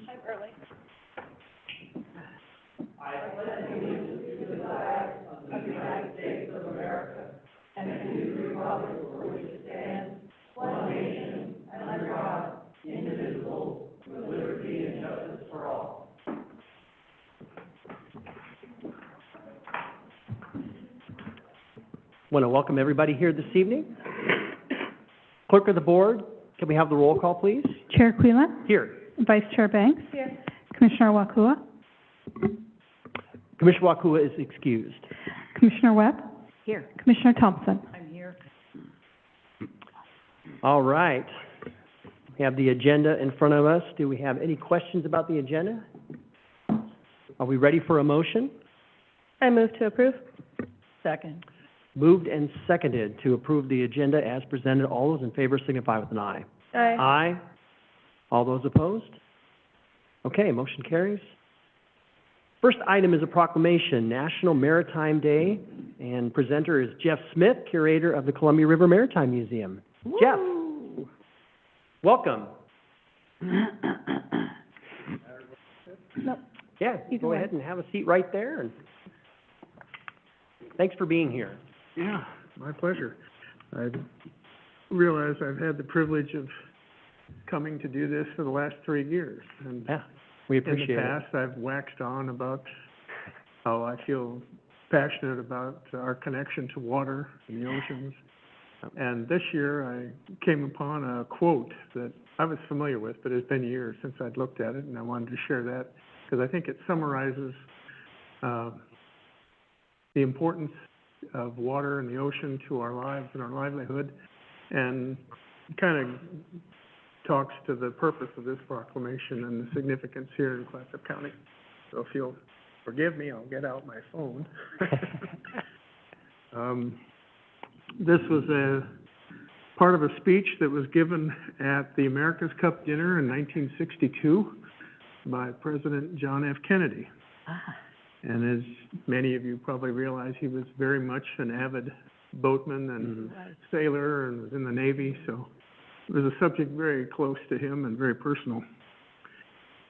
And he went on to say, "I really don't know why it is that all of us are so committed to the sea, except I think it is because in addition to the fact that the sea changes and the light changes and ships change, it is because we all came from the sea.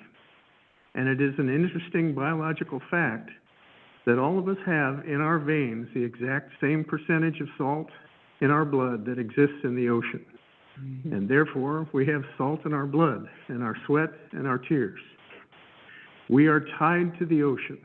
And when we go back to the sea, whether it is to sail or to watch it, we are going back from whence we came." That's great.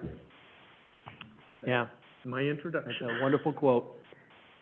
Okay, do we have a motion? I would move. Moved and seconded to approve the resolution in order proclaiming May 22nd, 2025 as National Maritime Day and authorize the chair to read, then sign the proclamation. All those in favor signify with an aye. Aye. Aye. All those opposed? Okay, motion carries. In the matter of proclaiming May 22nd, 2025 to be National Maritime Day. Whereas Clatsop County borders the Pacific Ocean to the west and Columbia River to the north. And whereas Clatsop County's maritime history and heritage are an integral part of our identity.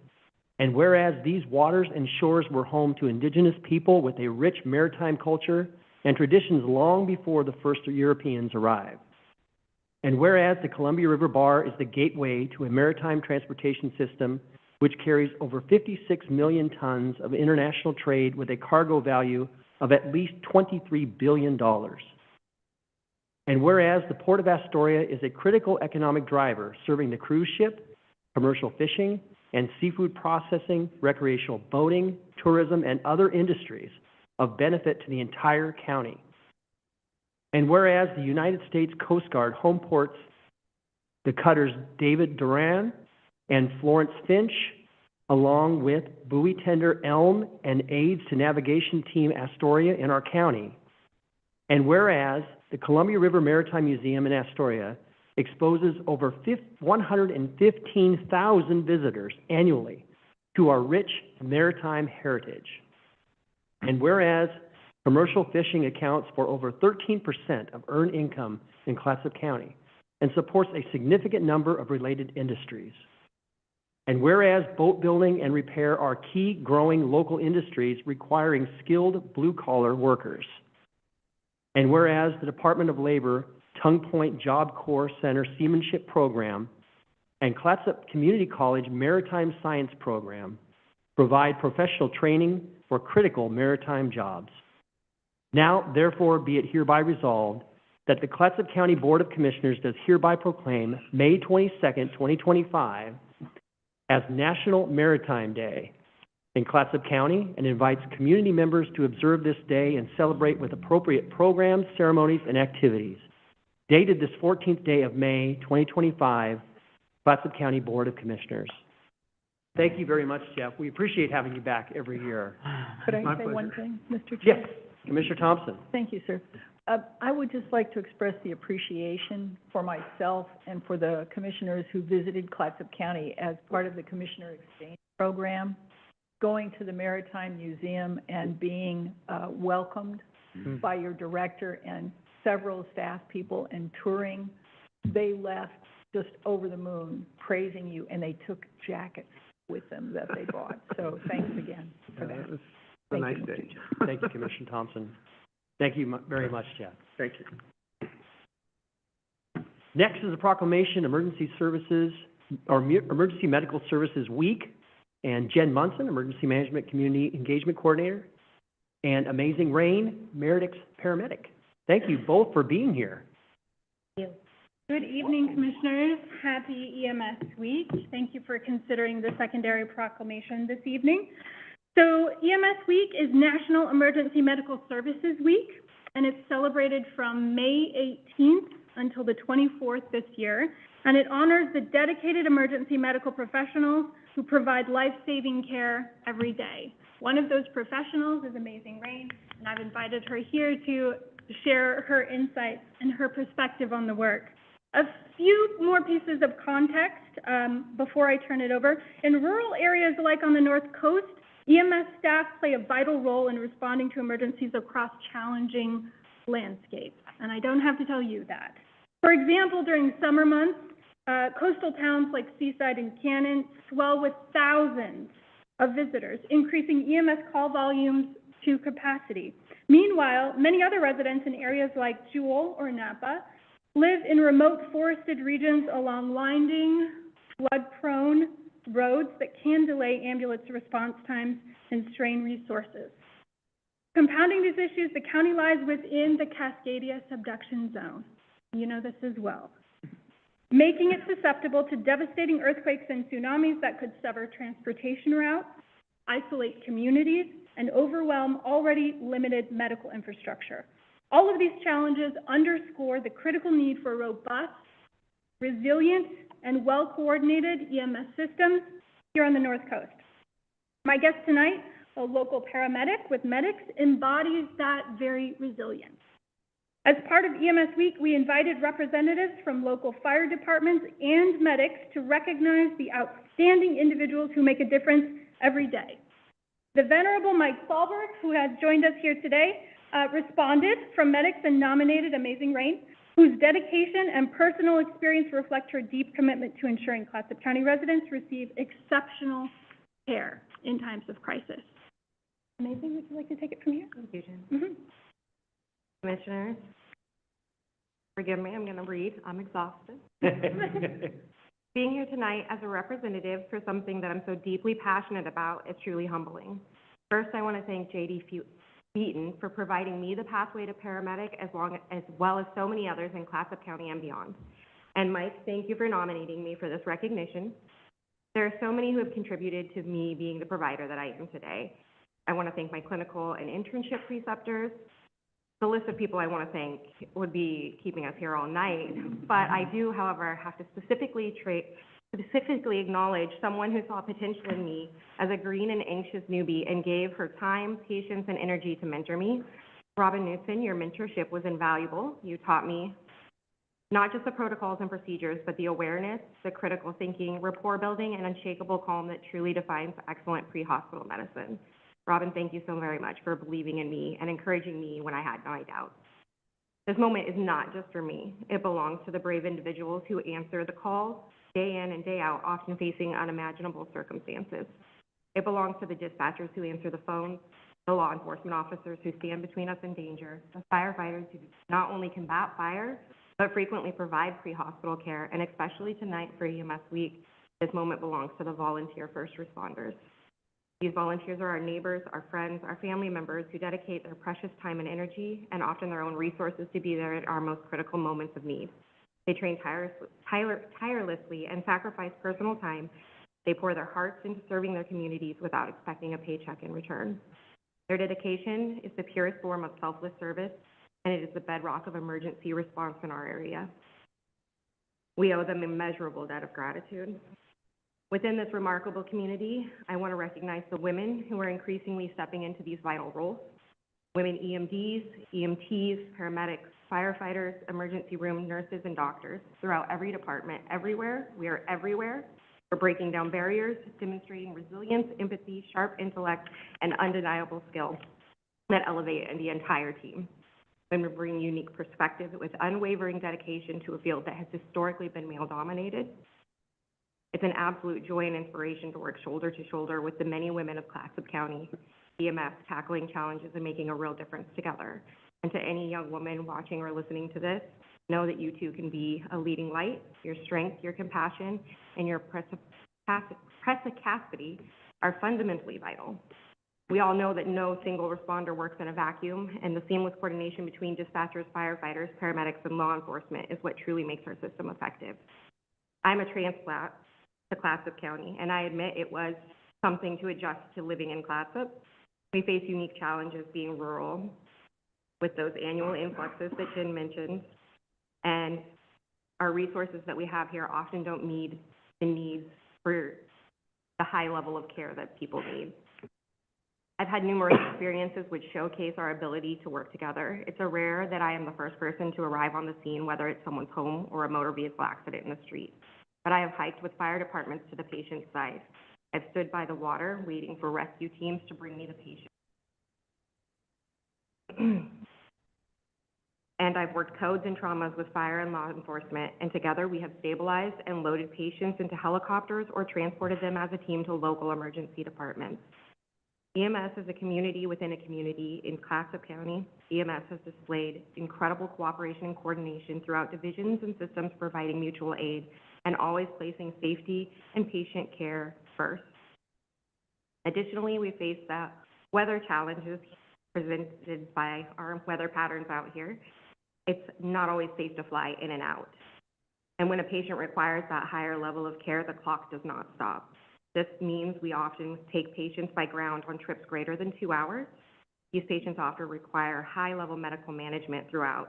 We may be taking a patient on a ventilator with 6 IV pumps, down highways that are full of bumps and potholes on a stretcher that is anything but plush. What was working in the hospital while they laid on that bed with a nice cushion may not be working as well anymore or at all. Stabilization can change, equipment can fail, and there's no code blue alert to call for additional crew members, which means Clatsop County is relying on us all to be the best of the best when they need us. That said, my heartfelt gratitude and our united heroism, while indispensable, are not enough. We could not continue to rely so heavily on the goodwill and sacrifice of our volunteers while neglecting the fundamental infrastructure that supports them. It's a moral imperative and frankly a matter of public safety that we as a community address the critical underfunding of 911 ambulance services. Our ability to consistently provide excellent care is facing significant challenges. The national EMS shortage is placing an unsustainable burden on those of us currently in the field, which leads to overwork and ultimately burnout. Therefore, I've brought with me tonight several calls to action. To federal, state, and local policymakers, I implore to recognize EMS as an essential public safety service and invest accordingly. To hospital administrators and insurance companies, as healthcare leaders, I encourage you to partner with EMS to optimize patient care and reimbursement structures. To aspiring first responders, I say answer the call. A career in EMS offers purpose, impact, and community service. And to current pre-hospital providers, your dedication saves lives. Advocate for the support you deserve. We are the front line when the unthinkable happens. We're the calm in the storm. We are the ones you call when it's your loved one, your neighbor, or even yourself facing an emergency. And when it's your emergency or your child struggling to breathe, you're a parent experiencing chest pain, or a friend trapped in a motor vehicle, you want the most skilled, well-rested, and dedicated professionals arriving on the scene. Investing in pre-hospital providers is investing in the peace of mind, well-being, and very fabric of our society. This incredible opportunity to speak here tonight. I'm proud to be a paramedic in Clatsop County, and I'm committed to continuing to serve this community to the best of my abilities. I look forward to continuing to work together to ensure that emergency medical services are not just a response, but a robust and sustainable pillar of our community. Thank you so much, Ms. Rain. Yeah. I really appreciate those very thoughtful remarks, and I think you're right to highlight the comprehensive, how many people are connected in providing that response, that critical service that we need. And you have to have your best moment when somebody's having their worst moment. And we do appreciate all you do, and please pass along our remarks and thanks to the rest of your team, because we do appreciate all that they do. I just see Commissioner Thompson has something that she wants to say. I want to keep those remarks. I want those remarks. Thank you. Because this is the most clear and powerful and complete exposition of what we're dealing with that I've heard. This is simply astonishing and wonderful. Thank you. Very well stated. Thank you so much. May I add? Commissioner Webb? You forgot to mention that occasionally you transport county commissioners. Yes, I don't want to name names ever, so. But thank you very much for saving my life. You're very welcome. Oh, that's wonderful. Yeah. It doesn't get more personal than No, that, does it? absolutely. Thank you. Thank you. Do we have a motion? Commissioner Webb? She would be the one, right? Absolutely. I move to approve an order proclaiming May 18th, 2025 through May 24th, 2025 as Emergency Medical Services Week, and authorize the chair to read, then sign the proclamation. Second. Moved and seconded to approve the resolution and order proclaiming May 18th, 2025 through May 24th, 2025 as Emergency Medical Services Week, and authorize the chair to read, then sign the proclamation. All those in favor signify with an aye. Aye. Aye. All those opposed? Okay, motion carries. In the matter of proclaiming May 18th, 2025 through May 24th, 2025 to be Emergency Medical Services Week. Whereas emergency medical services are a vital public service, and whereas the members of emergency medical services teams are ready to provide life-saving care to those in need 24 hours a day, 7 days a week, and whereas access to quality emergency care dramatically improves the survival and recovery rate of those who experience sudden illness or injury, and whereas the emergency medical services system consists of emergency physicians, emergency nurses, emergency medical technicians, paramedics, firefighters, educators, administrators, and others. And whereas the members of emergency medical services teams, whether career or volunteer, engage in thousands of hours of specialized training and continuing education to enhance their life-saving skills. Now, therefore, be it hereby resolved that the Clatsop County Board of Commissioners does hereby proclaim May 18th, 2025 through May 24th, 2025 as Emergency Medical Services Week in Clatsop County, and we invite all community members to observe this year's theme, honoring our past, forging our future, and recognize the work of individuals who built the EMS system, as well as those leading it today and into the future. Dated this 14th day of May, 2025, Clatsop County Board of Commissioners. Thank you very much, and thank you, Jen. Thank you very much. All right, we'll move into business from the public. This is an opportunity for anyone to give a 2-minute presentation about any item on the agenda, except for public hearings, or any topic of county concern that is not on the agenda. Clerk of the board, of any members of the public signed up to speak remotely? No, there are not. All right, are there any members of the public that have signed up to speak in person this evening? No, there are not. All right, we'll go ahead and close business from the public and move on to the consent calendar. Do we have any comments? Questions? I move to approve the consent calendar. Second. Moved and seconded to approve the consent calendar as presented. All those in favor signify with an aye. Aye. Aye. All those opposed? Okay, motion carries. Next, Commissioner reports. And we'll start with Commissioner Thompson. Thank you, Mr. Chair. So Amanda just left, right? Yeah, there you are, you moved, okay. So what bill was I, before Chair Nathanson in the House Revenue Committee about the transient lodging tax? 3962-2, because it changed. It used to be one thing and they changed it, now it's another thing. So I was in the audience and testified along with other Rep. Javity and some other folks. And I did something I never thought I would do. I testified about my grandmother's underwear. Now you may think, why would she do that? Because I said my grandma was born in 1887 and she wore a corset. And the current constraints on our ability to spend those transient occupancy tax dollars is like a corset whose strings need to be loosened. I don't know if that will work, but I'll tell you, it's an unforgettable image to leave in the mind of state legislators. I also, at this stage in the session, they need a little humor, right? Okay.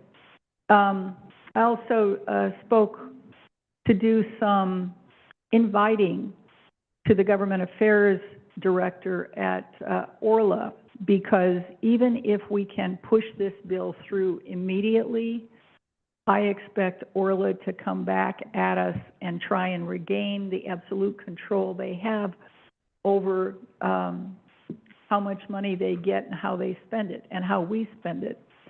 The thing is that Orla can write big checks for campaign contributions, and that gives them a lot of influence in the state legislature, as you can imagine. So my theory is if we invite them to the table, because I think I've told you I'm co-chair of AOC's Governance, Revenue, and Economic Development Steering Committee, and after the session is over and we're not dealing with legislation, we're going to talk about big money issues. We're going to talk about ports, rivers and ocean ports. Will Isom has said he'll come and talk to us. We're going to talk about seismic rehabilitation grant advisory funds, because that's $60 million right now. That's $60 million right now, and the governor is requesting another $100 million to put into schools and public safety buildings. So that's big money. Some of it's coming to Clatsop County now. Some will come in a little while. But most importantly, we're going to talk about revenue in general. The cities, the counties, the school board associations, the people who produce the revenue, the people who spend the revenue. Not that AOC can be the place where all of the decisions get made. It is a place where we can convene a meeting of people who can define the problem and bring in excellent data that can help inform a decision-making process. We'll see where the product goes. I could talk about other things, but that's probably enough for now, except to say I participated, 2 more quick things. The Jurisdictional Transfer Advisory Committee, which is a creature of the state legislature, and I'm representing counties from all over Oregon, but especially the rural counties as we talk about that. Just as for the Seismic Rehabilitation Grant Advisory Committee, I represent Oregon counties. So we're going forward with that. OCZMA is meeting tomorrow. There's an offshore wind meeting in Brookings. I don't think I can get to both of those because they come at the same time, so that's not going to work. But it's a busy time. I'm glad that we're able to go forward. I expect to hear more from various community agencies who will be talking to us, because I was at the Seaside Meals on Wheels, and they said, what can the county do to help us? And I said, you know, we have a public comment period. Anybody can come and talk to us for 3 minutes, and they said they would come and bring us data. And I'm assuming that you all know various kinds of community agencies that might want to come and bring us data, because what that does is not only inform us, it helps elevate the awareness, raise them up in the public eye, so that we can help do more for them. Thank you. That's my report. Thank you, Commissioner Thompson. Commissioner Webb. I have two quick things. One of them is that please remember our motion, our resolution tonight about the importance of this wonderful water that we live among. In about a month, we're going to hear from a group that I represent us to, the Northwest Oregon Workforce Board, which has this year hired a specialist in marine issues, and has recently, in fact, was responsible for helping the Port of Astoria get a grant, and they are working hard. This is a man who's very, very well qualified, and in about a month he's going to come and tell you all about the work that he does at the workforce end of our maritime responsibilities, which I think we all take very carefully. And I'd just like to make a personal comment that I have been extraordinarily ill for the last few months. Had to be taken by an EMT to one of our two wonderful hospitals. But most of all, I have been struck by the outreach of people neighbors, church members, friends, colleagues, who have come to my house with homemade soups and shopped for me and walked my very energetic dog. And it makes me so happy when my children who live far away and in urban areas to say, well, Mom, maybe you should move closer to us. And I say, no, Mom is very, very happy being retired in a small town where resources are close by and where I have more friends than I've ever had living in a city of multiple millions of people. And I'm not going to go into it. And I would love to give a shout out to our CMH, who has been unbelievably responsive to all of our needs. So unfortunately, from this dais, we talk a lot about being in a rural area where resources are lacking. And, you know, I don't feel that way right now. I feel that I'm in an area where an awful lot of humanity lives and comes together to help people who need it. Thank you, Commissioner Webb. We do live in a very generous community, and we're glad to have you here. We're glad that things are going well. Commissioner Banks? Had a wonderful meeting with Northwestern Senior and Disability Services. We approved the budget for the next biennium, it's a biennium budget, but we split it. However, other biennium, we split it yearly with an assumption that the next biennium will be, or the next year in the biennium will be on track. And we had additional conversations about federal funding, and we seem to be very confident so far that the funding that Northwestern Senior and Disability Services they're going to continue to get it. And so overall, we had discussions about their Meals on Wheels program, and we had discussions about their capacity and their their staffing and everything seemingly was shockingly okay, in a time where people have been struggling. And so that was a highlight of my week. But I also had another highlight of my week with the Child Care Task Force. We are getting ready to launch grant round number 5. And we are waiting for Oregon State University's numbers to make sure that we still remain out of a preschool childcare desert, and to see if we've moved the needle on infant care. And so our new grant round, or not our new one, it's going to be the same as the previous grant round, with a focus on infant toddler and scholarships. We have a certain number of students that are scholarshiped across our county by this program. And so we are going to continue to foster that scholarship, especially since ERDC funding, we still have a wait list. I think we've had a wait list since early 2024, if not 2023. And they are hopeful that there will be funding through the state to reconcile that wait list so that those children currently on a wait list will receive ERDC funding. What ERDC funding does is pay a certain percentage, and then the family offsets the rest.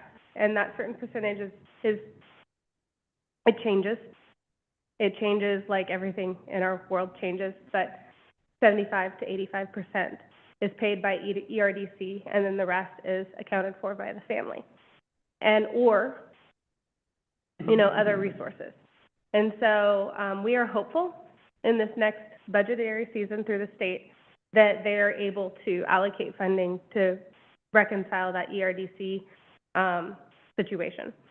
I like hope, so we're all kind of there with that. But I will say that this grant program has been extremely successful. We continue to improve upon our process. We've learned so much in the last 3 years, just in regards to not only providing grants, but then how you record keep and how you make sure to keep your providers accountable for the funds that they receive, and so on and so forth. So I'm very impressed with our current situation under the umbrella of our early learning department here locally. And so it's hopeful also. I was able to go to Salem on Monday with my daughter, not as a commissioner, but as a mother.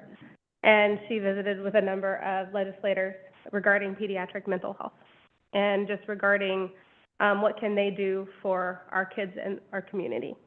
And she continually, I'm just going to celebrate that kid, she continually impresses me with what she brings to the table. I wish that I wasn't standing there so that people would not look at me and think I'm responsible for her research, or look at me and think that I'm responsible for her public speaking skills, because I'm not. She came out of the box that way, and I lovingly am her chauffeur. And I show her how to communicate, like, here's the email address. These are the people. This is the committee. I direct her in that manner, but everything else that she does, she just continually amazes me. And Rep. Javity launched a bill for her this year. It failed to meet a work session, and he is hopeful to bring it back next year. And she spoke with the chair of the Senate. No, she spoke with the legislative representative chair regarding potentially having that bill come back. And it would just alleviate the out-of-pocket families have to face when having their children in mental health facilities or mental health care. And so I love what she's doing, and I'll continually celebrate her. And I had some wonderful conversations with our legislative representatives also, just as a side note, really pushing the TLP and celebrating it, and being forever hopeful that it can change our budgetary outlooks in the next year. And then other than that, unfortunately, I was sick when Fair Board met a couple times. I've had this thing lingering. It's been great. And so, but I'm looking forward to our newest Fair Board member interviews that are coming up at the end of the month, so we can fill that final slot. But all of the information that I'm reading that Kyle is providing is robust, it's exciting, and it's very communicative. And I am forever impressed. I mean, you've passed your birthday, and now you're on your second year. You're almost a 2-year-old, and I'm just so impressed that just with the amount of communication and how it's constantly improving and constantly just your responsiveness. So it's excellent job to our new fair board, and I'm very excited for fair this year and obviously for the next year. And so please, ballots are not due yet, but they are due soon. Please encourage folks to vote for that levy because the fairgrounds is dependent on the funding through that levy. So, thank you. Right. Thank you, Commissioner Banks. And, yeah, you have an outstanding daughter, and I know you're a proud mama, and I am a proud mama. to see that. And I agree with you, the Fair Board, measure is just a renewal, so it's not an increase, and it's so needed. We had our big event out there, for the hospital 2 weeks ago, and just really appreciate, being able to work with Kyle and the team.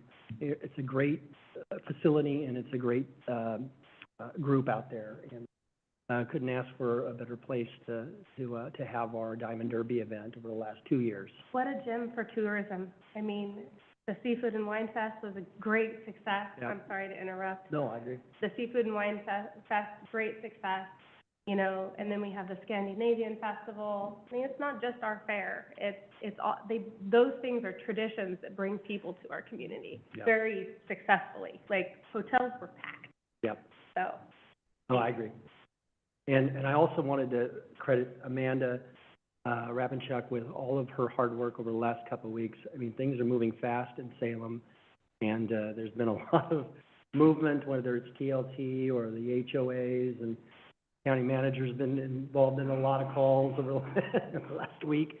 But I do appreciate putting, you know, these kind of documents together, just really outlining what the issues are with TLT and why we need flexibility in the formula. This really spells it out, and I think this is beneficial for anybody that's, you know, in the legislature that really doesn't quite, you know, understand why we're arguing for what we're arguing. They just need to kind of look at this, and it's well done. Could we send this to the committee? And I think that we sent it to our representative, Javity and Senator Weber, so they do have it. And it is a fabulous thing for them to work off of. So thanks for all your work on that.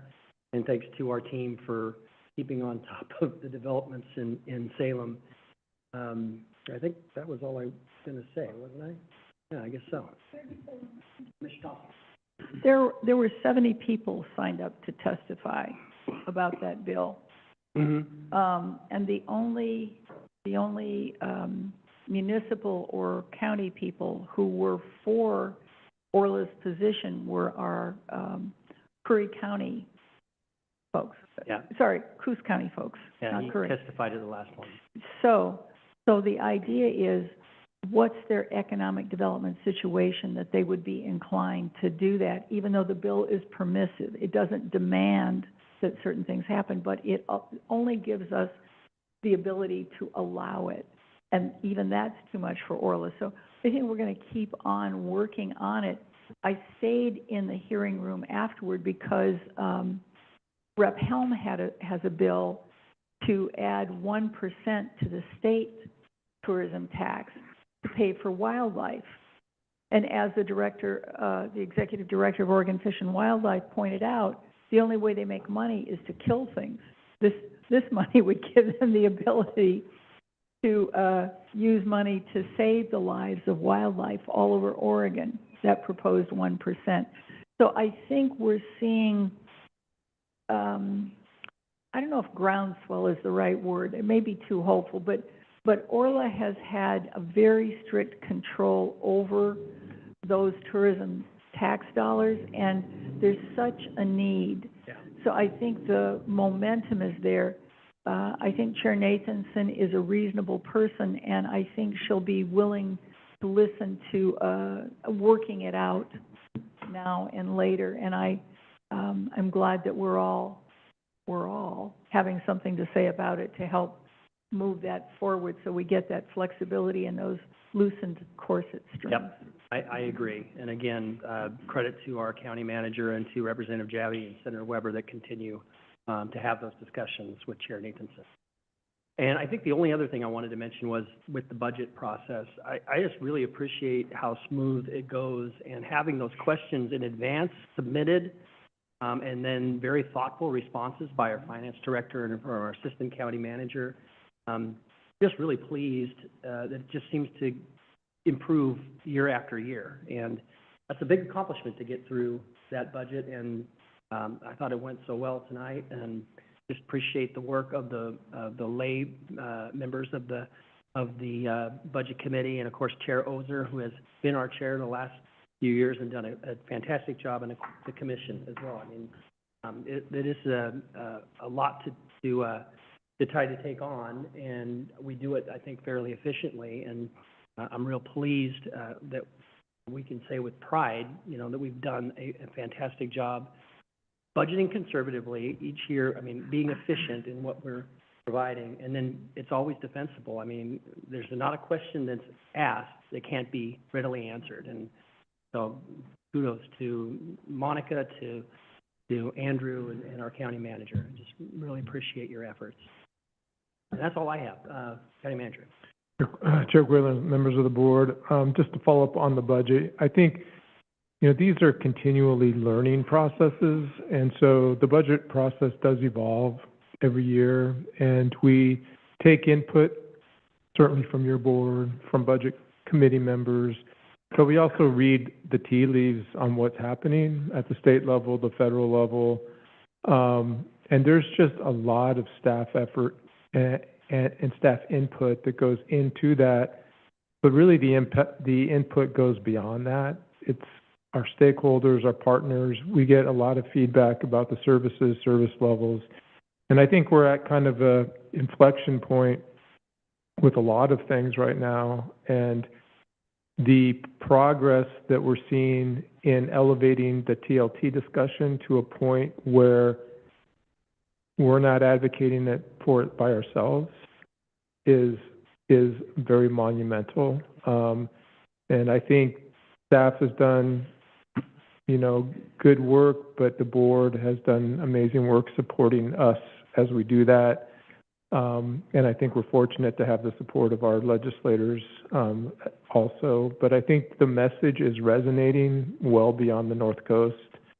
And so I feel hopeful.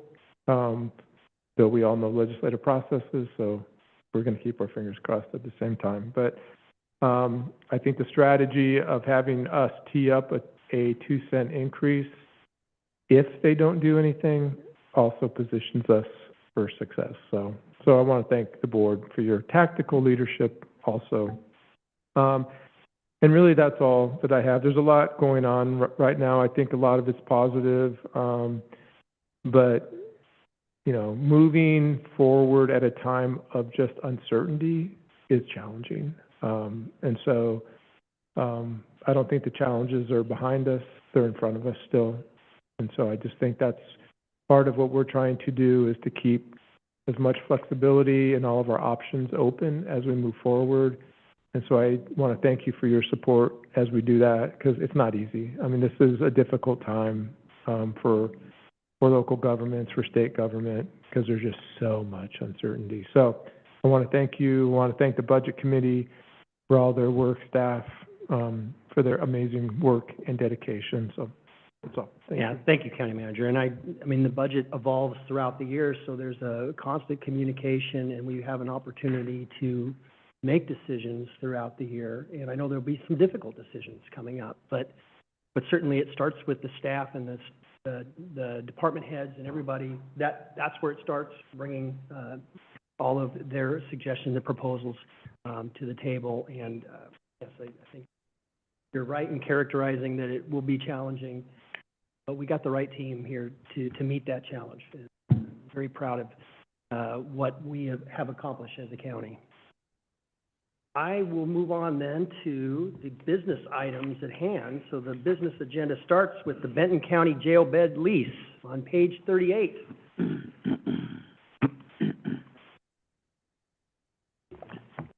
and Paul fellow Williams? commissioners. I'm trying. I'm Paul Williams, I'm the sheriff. And I am happy to bring great news. Law enforcement is not a profit center, but this time we get to be a profit center. So, Benton County is going through, we've had a jail problem for 20-plus years. They've had one for even longer, and they have not had success in getting a bond to take care of their situation. So they have reached out to us to ask to rent 12 beds up to 12 beds from us, and we have plenty of room, considering, with a new facility. And so what we did was we came up with a rate that was the same that they were paying to go to a different facility, and that rate is plenty in the sense that we'll be bringing in $286,000-ish, and it'll cost us maybe about $50,000 a year in additional costs. So That's great. Yeah, I just had a question. Will they still be responsible for the medical care of Yes. their, oh, okay, that was, you see where I was going. Right? Yes. So anything that happens outside of the facility, also including any prescriptions, they are directly responsible for, and we will be billing them independently. So, Excellent. because that would be the one thing that make a person nervous. Yep. County Manager. Chair Quill, members of the board, I just want to point out that, you know, that the sheriff's office commitment to really do this and to work with us, Paul's right, that it is a revenue, it's a discretionary revenue to the county that helps us pay for some of our overhead and our costs, and all of that makes a big difference. I just want to thank Paul, Undersheriff, as well as the sheriff and their leadership to actually do this, so thank you. Yeah, I couldn't agree more. I mean, Under Sheriff Williams, I mean, I really appreciate all of your efforts. Our sheriff, I mean, yeah, to be positioned to be able to even do this is remarkable. Be able to help ourselves and them is a great place to be. Absolutely. Commissioner Webb, you had it. Yeah, when this process first started was a couple of years ago. I, on some of my liaison responsibilities, hang out with a couple of commissioners from Benton County. And when we kind of talk among ourselves about what's going on in our counties, I always bring up our jail. And they started getting very interested in working with us because of our facility. Right. Because we have one of the finest clinics in the state of Oregon that any county jail has. We are adequately staffed. We have a new facility. We are really getting because you and the sheriff represent us so well. And from the beginning, they were interested in us because of our jail, because of the standards that they felt our jail met. And I think that's so incredible. I mean, that is just so incredible, that not only were these people looking for beds for their folks, but they wanted good beds. They wanted a place that was responsible and could take care of those with mental problems, and with nearby, even for a rural hospital, with nearby health care available. So yes, a profit center, because we have one of the best jails in the state. Thank you very much. Yeah. We appreciate your support over the years, because we do provide considerably more services in our little facility than most jails are able to across the state. So Absolutely. So Mr. people Banks? are coming here because of the quality. it's almost like tourism. Yep. Sorry, couldn't help myself. Commissioner Banks. Shut up, folks. Yep, that's right. I just want to props to you and the sheriff and your staff for your willingness to diversify, to be creative, and to constantly seek ideas that will help support your future and the future of your staff, but the future of our county. And it's just, I don't think, we are extremely lucky to have leaders as yourself and the sheriff, leading this charge, of diversification, because it's not for the faint of heart, and this is very creative, and I appreciate it. Yep, I agree. Great leadership. Great leadership. We have a motion in front of us. Are we ready for that? I move to approve contract C-9014 with Benton County for a 2-year jail bed lease in the amount not to exceed $858,480. That is $429,240 per year. Authorize the county manager to execute and sign any amendments. Second. Moved and seconded to approve the contract C-9014 with Benton County for a 2-year jail bed lease in an amount not to exceed $858,480, which equates to a $429,240 per year fee. Authorize the county manager to execute and sign any amendments. All those in favor signify with an aye. Before you call the question. Okay. Okay. Discussion? Yes. I contacted the county manager because, about the issue that it appeared to me that this motion was giving our county manager blanket ability to change anything in the contract. And I think that for a contract this big, that's a little bit too far. Would you, county manager, respond to how you responded? Sure. Jaquila, Commissioner Webb, members of the board. When it comes to amendments to the contracts, we still follow the procurement rules and all of the authorities. But I would also say that if there was going to be any kind of a substantive change in the board, the amendment process is really, with my signature, is really a convenience just to kind of move forward the routine adjustments that inevitably happen with extensions and other, routine contract amendments. So my commitment always to the board is to bring anything that is, more substantive back to your board so you can weigh in and make the decision. So. Thank you. I appreciated that response very, very much.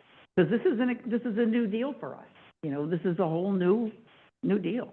So I think that any changes and tweaks, other than the minor ones, maybe especially if it's process type things.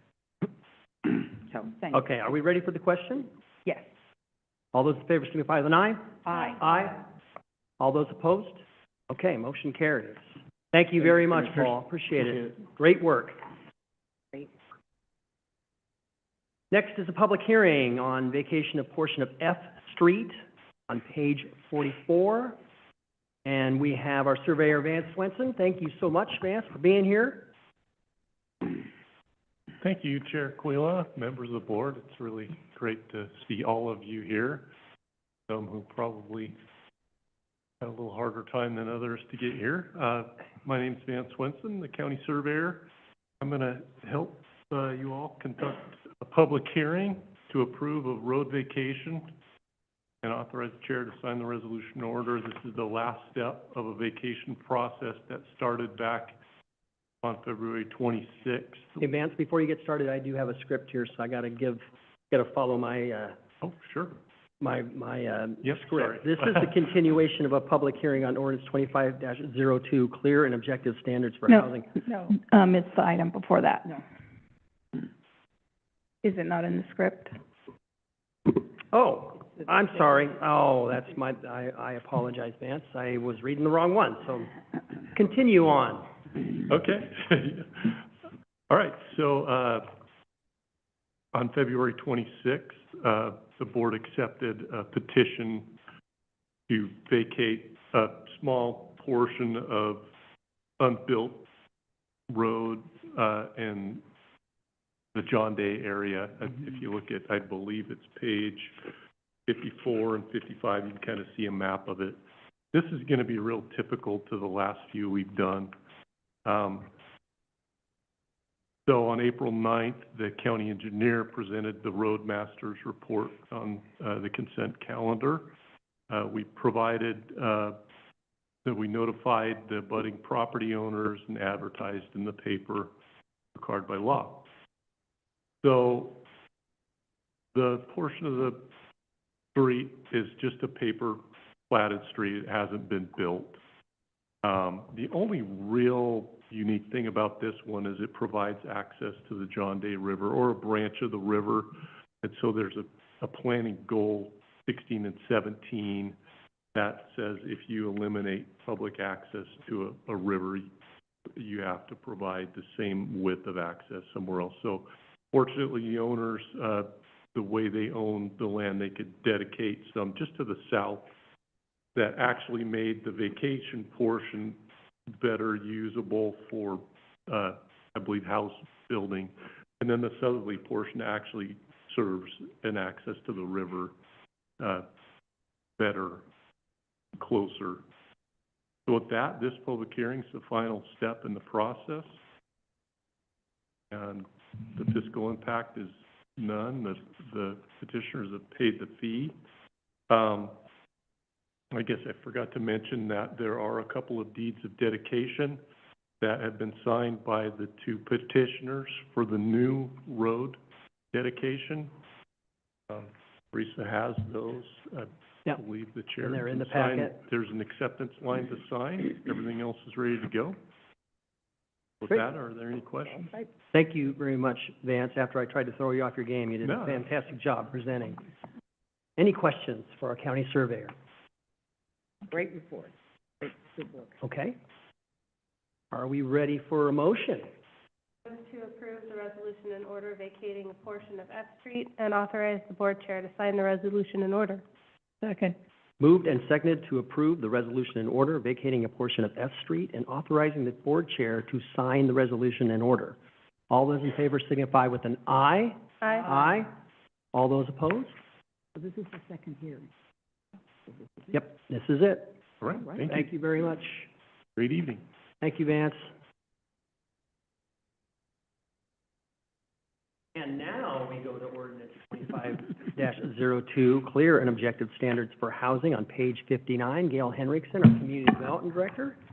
This is the continuation of a public hearing on ordinance 25-02, clear and objective standards for housing. County Council, can we have the second reading by title only? Yes, this is ordinance number 25-02 in the matter of an ordinance amending Articles 1 through 6 of the Clatsop County Land and Water Development and Use Code to incorporate clear and objective standards for housing. Thank you, County Council. Gail, do we have any additional information? I do not. All right, so no additional information from staff. Clerk of the board, are there any members of the public signed up to speak remotely? No, there are not. All right, is there anyone signed up to speak in person this evening? No, there are not. All right. We'll go ahead and close the public hearing. Do we have any discussion? Are we ready for a motion? Just a little. Okay, Commissioner Thompson? Just a little. I mean, clear and objective standards in land use planning. What a wonderful thing. There. All right, are you ready for a motion then? I move to adopt ordinance 2502 as presented. Second. Moved and seconded to adopt ordinance 25-02 as presented. All those in favor signify with an aye. Aye. All those opposed? Okay, motion carries. Thank you very much, Gail. All right, that is all we have. Anybody have anything for the good of the order? Excellent work. Okay, we'll go ahead and adjourn. Thank you, everybody.